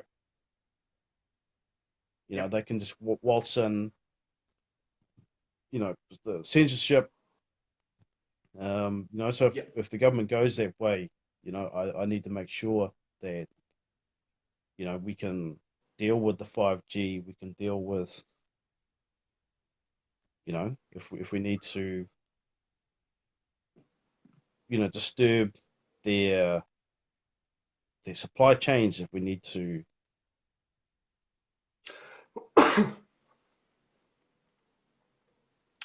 Yeah. I know what we need to do there too, Philip. So that this isn't the place to talk about that stuff as well.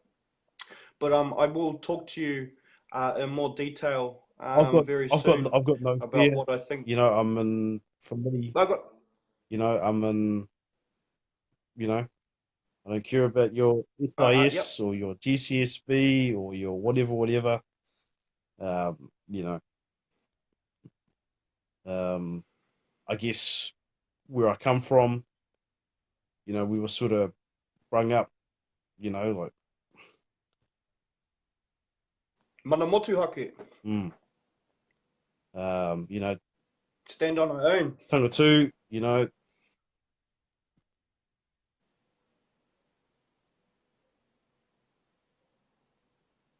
You might have cut out there, bro. Am I still? Can everyone still hear me, yeah. or is it just the bro that's struggling?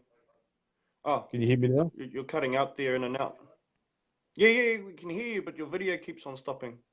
They must But be yeah, trying to shut me down. So, yeah, that's what I mean. This isn't the place to be talking about that mahi, my bro.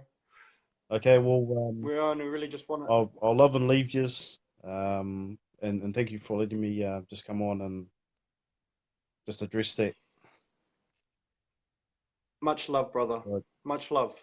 And I hope this gets a bit of healing out to you and your whānau and the people that have been affected by this as well. But not one more child. Let's go. Kia ora. Kia ora, my cuz. Much love.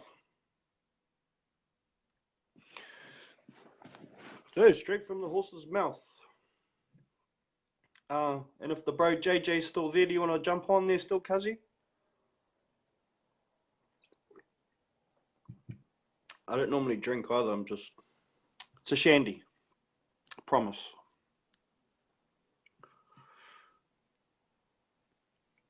No, one more try. Well, if you'll see in Haka the Beehive, it says, not one more acre, not one more child, not one more desecration. So, ka pai, Ashley. Can't wait to meet you. Actually, I'm going to give you a big hug.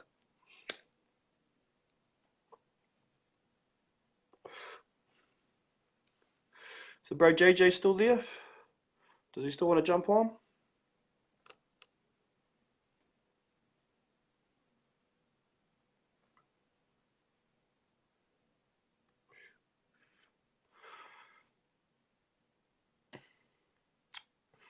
Should we do a random one out of the Bible?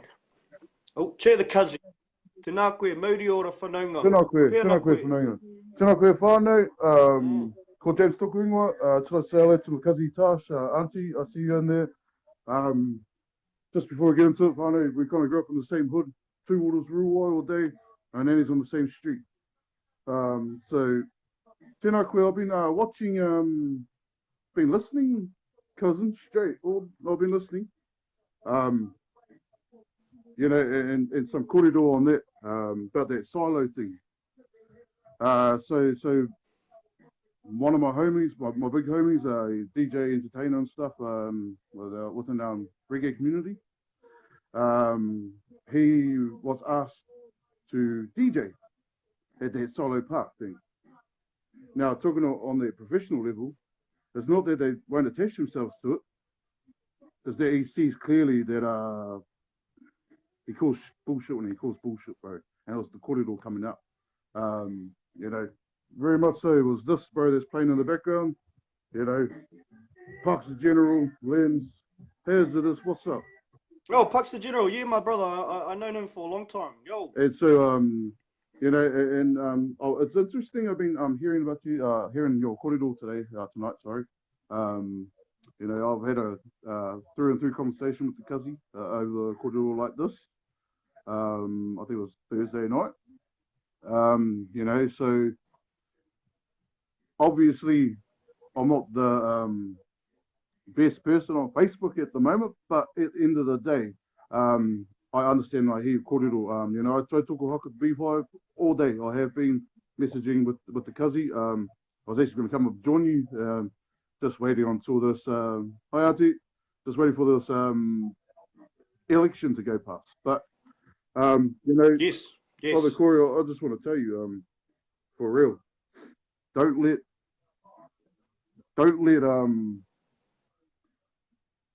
let some crazy ass, and I'm going to be real, I'm not going to mix my words up, don't let some crazy ass girl who comes into Aotearoa try to tell you about mana motuhake, bro, and try to tell you about your spiritual realm.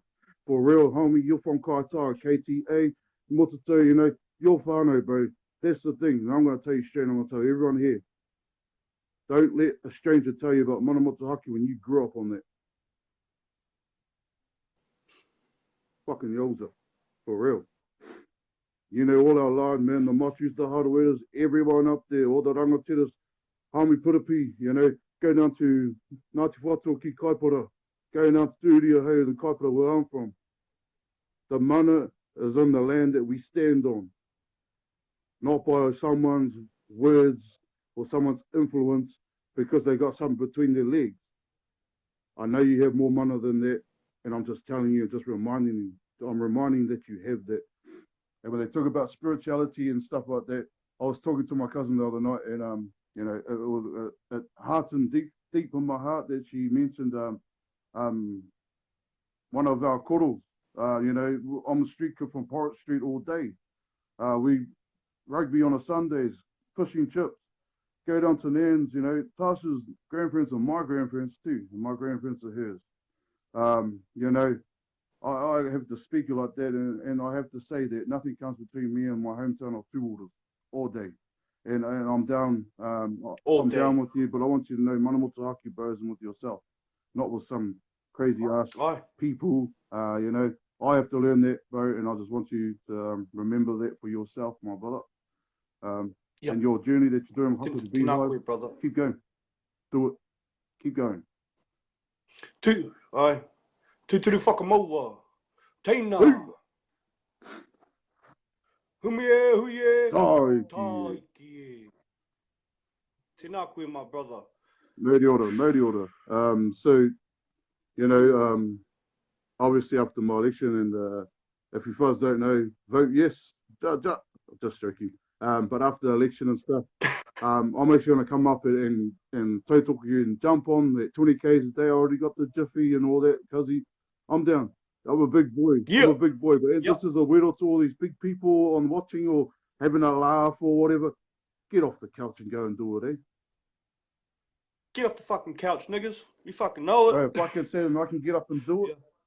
But if I can do a hikoi from Ishimara to Jacinda's office, weighing at 130 kg, homie, and running there like from the start to the end, man, I could do 20K a day. At the end of the day, let's take care of our temple, our bodies. Let's get fit. Let's get things doing. Let's get it done. And let's get wired or refreshed while we're at it. Hey, you know, our bodies are temple. Some of us neglected and went to the bakery. But hey, you know, no more chicken and chips, whānau. You know, and this is a cool thing, bro, that what you're doing is you can't get this anywhere else. You can't get anywhere else. Yeah, auntie, I'll be back home, definitely for that. Aroha mate. You know, can I come? This is grassroots, this is realism. This is the movement, bro, Haka the Beehive. This is the Tūturu movement. Oh, tēnā koe. And you know, whānau, if you guys didn't know, I was one of the originators from Revolution Love Solution Group. The very first protest we done in February. You guys would have heard some story and all that.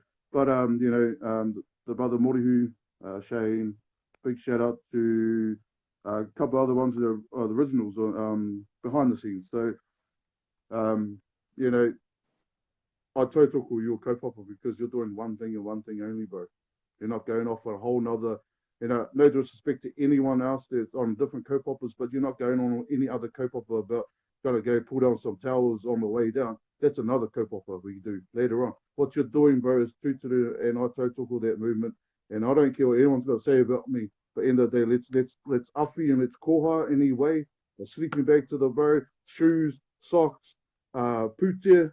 You know, putia is a big one. You know, to keep going for refreshments and condiments and stuff, whānau. Let's tautoko with some water. You know, he's going to be on the hikoi going to certain places. Make sure there's water along the way.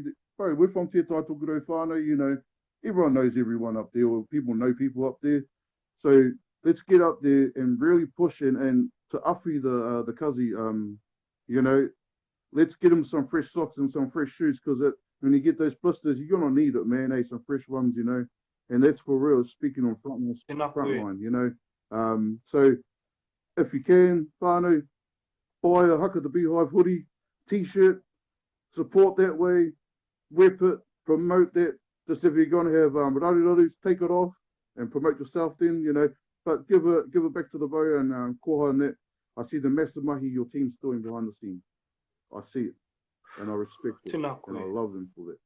So Kia ora. I just wanted to add in Kia ora. and just tell you that ain't nobody can bring you down. You know, end of the day, that's called a taniwha. We're not suppressing the taniwha. Yeah. What you're doing, bro, is letting that taniwha go. See you later, homie. See you later, Yeah, homie. you know, later, Bolt. You know, and that's the beautiful thing what you're doing right now is you're self-healing and you're tūturu to the kōrero, and I appreciate that. I've heard a lot of people's kōrero of whānau. You know, as people talk shit, but it's nice to, you know, I've had 5 different points from whānau, and you know, end of the day, you know, ngā pui hard, you know, nā te whātua ki kaipara, tūria hau, taraarawa, nā te apauri, nā te kuri, you know, we're all in between. Ngāti Wai as well. Yeah, bro. Well, you know, you can have raumanga, cuzzy. No. They're too much whānau, too many whānau there. But no, you know, so people that are on here on the live, share Haka the Beehive, share Corey's journey, keep sharing it to share it to Inu now, to Buds now, share it to Make It Legal. Make It Legal. Whānau Kaitai is the hot spot for growing dope, as we all know. So they'll tautoko on some kakariki in my kazi, for real. And you know, and you know, and this is the beautiful thing is rongo or rongoa always brings it together, you know. So it brings people together, it brings people, you know. Back in '79 when Bob Marley came to Aotearoa, you look on there, and I've heard it from straight from Matua Mike Finlayson. Bro, he had the mob and the black smoking rongo. And I'm going to tell you about a story that I saw with my own eyes. Ishimara, Ihu Mātau, Headhunter, Casey, Charlesman, Black, Mob, all on the front line doing us a haka. You know, and after that, you know, we go for a smoke off the whenua. But that's the beautiful thing. So any way you can do, if you guys know how to do rongoa, make up kau pani, I feel it to the cuzzy. Don't sell it. Well, I don't know what you guys do. Send it up to the cuzzy. For those blisters and those you know, sores, stuff, you know, it's going to be a long journey, whānau. And cuzzy, if you're still going on the route you're talking to me about into Makatu, into the occupation there, you know, let's do it, bro. I'm down with you. I just have to wait till after election, eh? But get in there, whānau, share the shit out of it. Tautoko them on hoodies, even go 3 ways on a shirt and put it on the wall as memento or as a souvenir or something. Just to say I was a part of that, I helped them, and get your asses down to Wellington. If this Māori boy can go from Kaitaia to Wellington on a bus, y'all can get down there on a bus. Buses are $70, you know, from Hamilton, Auckland, 75, whatever. Save up your puti instead of buying 4 kakariki, buy 2 a week, you know. Save a puti and get to the Beehive and do it for real. I total protesting at the Beehive, of course I do, and fly the flags I will. I'll fly the flags for my people back in Tūria Hau and wear my Two Waters hoodie proud. You know, that's my kōrewai. That's the one, and brother. I'll be bringing some of my whānau from the Māori Wardens coming through. So I'm actually going to jump off into another hui now with a couple of our Māori Wardens. So, Kazi, if you need any awhi between now until I get up there, let me know. Don't hesitate to ask.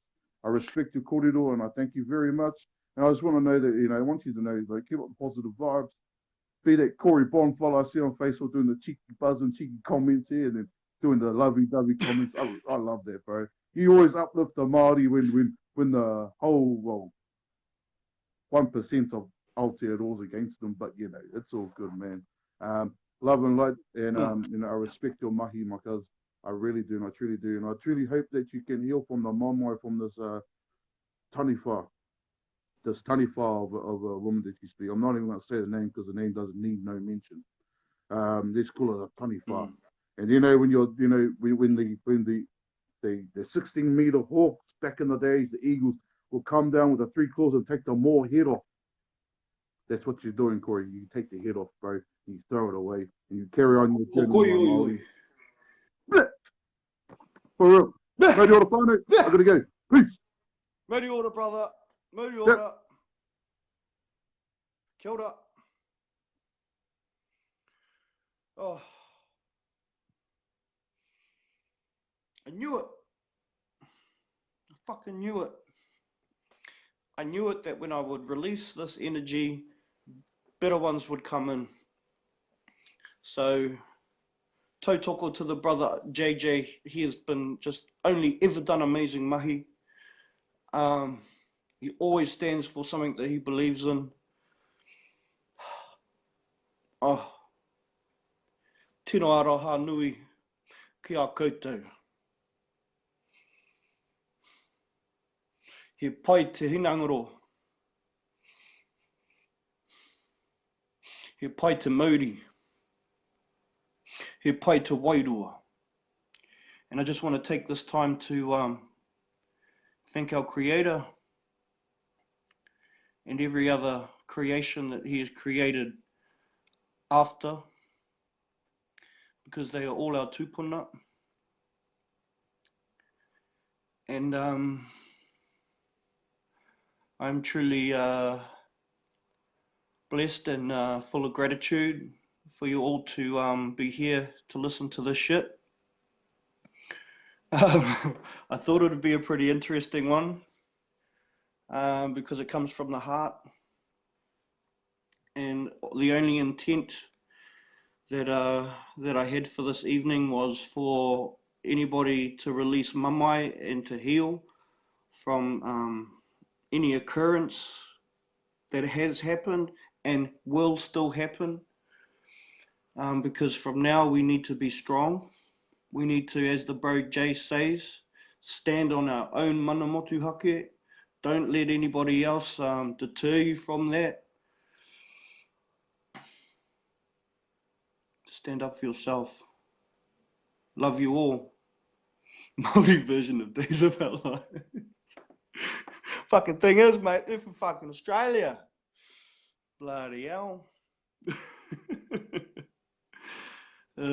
Crack up. It's been a good night, and I feel much more clearer. My pain in my chest that I had all day, that's now gone. My headache that I had all day is now gone. And keep going, don't stop. I don't know what else I got to say. It's been said. I guess I can talk quickly on kaupapa. We're definitely going to be walking from Takahue through to Waitangi, probably straight after the elections. So the bro Jay, I'm going to be going down to Wanganui. If you want me to pick you up, Kazi, on the way back through, you let me know. At the moment, the hikoi's just stopped at my house. Got the mean Modi here at my house anyway, so it's all good. So yeah, to the bro Ben. Yeah, I do, I already look better. Look at the glow going on. Nuku ho. No here queer nuku ho. So I might do it, just depends if it's along the route. The route's already kind of been determined. But actually, no, it's not. We can change that shit. Whatever the tupuna want to do, they'll go. And I'm just following them around. So, but I would love to have more people supporting and jumping on. It's pretty lonely, to be honest. But fuck, it'd be mean to have the bro Jay coming on the trip, because that dude's tough. He's cool as. I love that fella. Oh, Kirikiriroa, we were going through there. We're going through Narua Wahia. We're going to be getting out of the way from Hamilton, but no, we're going to go past the Kings Mariah's camp on the other side of the river there. So yeah, I don't think I need to give any more energy to, as the bro says, that taniwha. So that's all good. Just want to express there's also really big things lined up that I got going on internationally. We've got to be part of a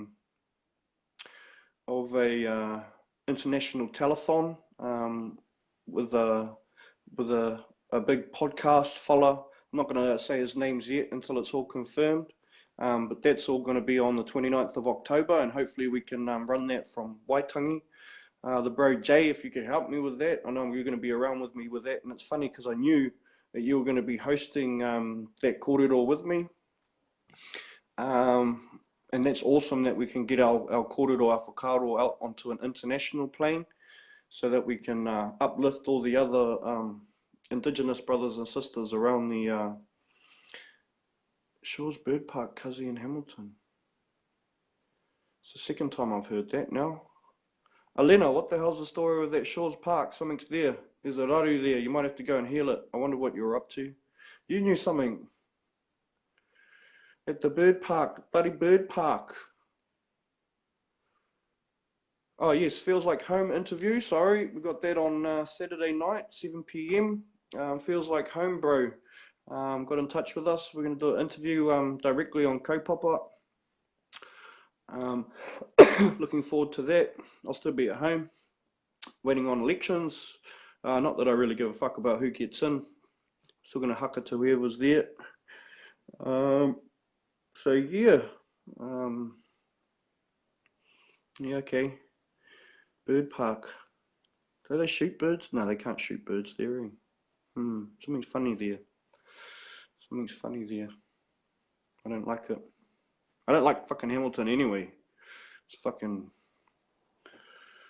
yeah. So yeah, you're right. I mean, if there are any hotspots of having to release Mamai and I was trying to put a bit road through it. Yeah, bastards. Sounds about right. You know, if there's any hotspots that we do need to go to release Mamai during the hikoi, I mean, I'm basically carrying 1,000 years worth of ancestors with me at the moment, and all they want to do is make amends for any of the shit. I don't know. I don't know. But yeah, I'm going to finish this up. I'm going to wrap this up, even though you guys are like, what else is going on? Did I miss anything? I don't think I did. I think we've all had enough. Oh, Francis, you want to jump in? Kapai. Lucky I found my charger to the iPad. Tēnā koe, Craig. Tēnā koe matua. Cuzzy Corey. Kazi. Kazi Francis. Kia ora, my sis. Hi. Thought I'd join you live. I seen you Hi. about to wrap it up. Yeah, wow. Kia ora wānau. My heart Oh, was she's definitely from Wanganui. Yes, I can't wait to meet you in the flesh, Cuzzy, next week at Creating Space, Pākai Tore. No, my wānau will be there on the 25th. There's 6 stations actually, eh? I don't know where the other 5 are. I wouldn't know, sis. You know more about it than I do. Because I put my hand up to jump in, and I've got a yeah, that'd be me this week. I'm just gonna swap the comments because I can't see your face properly on my face. Shores Park, brother, Cuzzy. Yes. So Shores Park, not is it like only it's Whenua Tapu, eh? It's stolen land. It's Whenua Tapu, Right. so you know, there's tupuna there. And it's also home to like birds, and there's like $2 billion going into this. And so, you know, if you're coming through to Wongas, you should stop in there. Because there's some mamai and, you know, some tautoko needed there. The karanga went out by a koro papatūru. Yep. And yeah.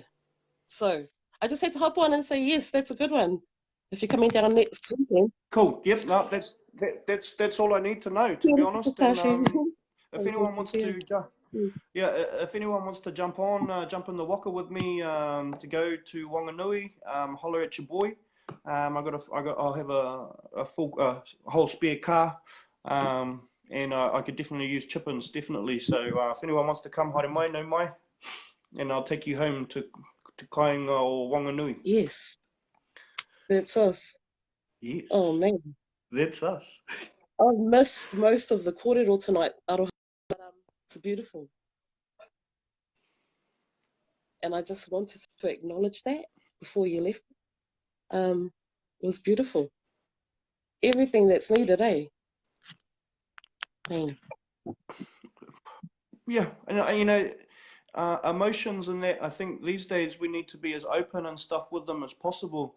You know, I'm very transparent about my views, my yeah, emotions, um, and it's always saved my kaupapa.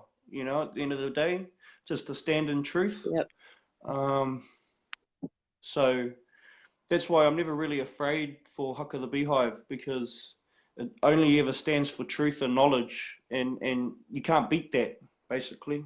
yes. Mean. And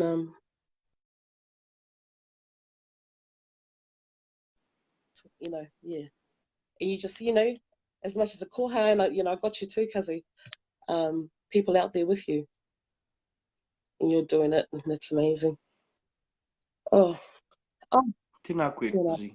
I can't wait to meet you. likewise in the flesh. Yeah. But this is, yeah, you know, first, I hate going live. I don't even go live. I haven't been live in a while.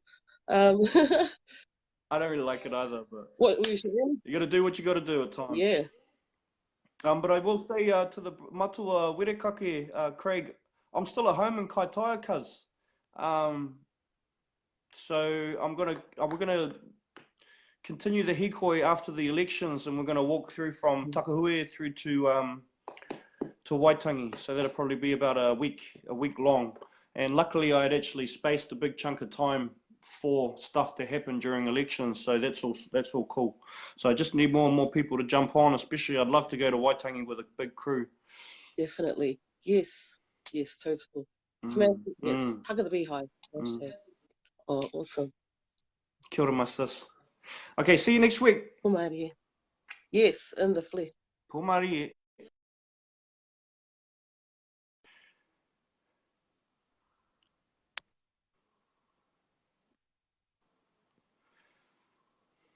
Oh, she does have a beautiful ahua, eh, Mike? Most people from Wanganui have a pretty beautiful ahua. I'm just saying. So yeah, my name Tukaharoa comes from the river. It was a chiefly name.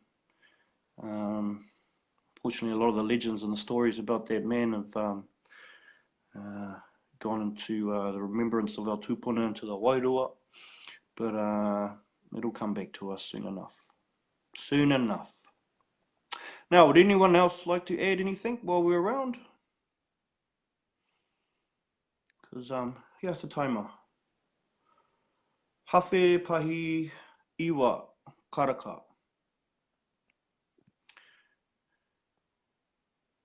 Oh, everybody feels so good. I feel happy. I feel happy. I feel so happy. Ha ha ha ha ha ha. I suppose I'll sing a song.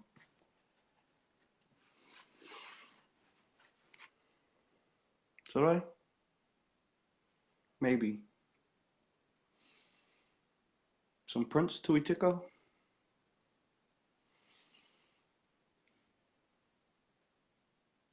No. Maybe some high marks? I don't know. Maybe nothing? Ah.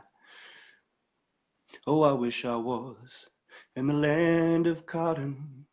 Old times they are not forgotten.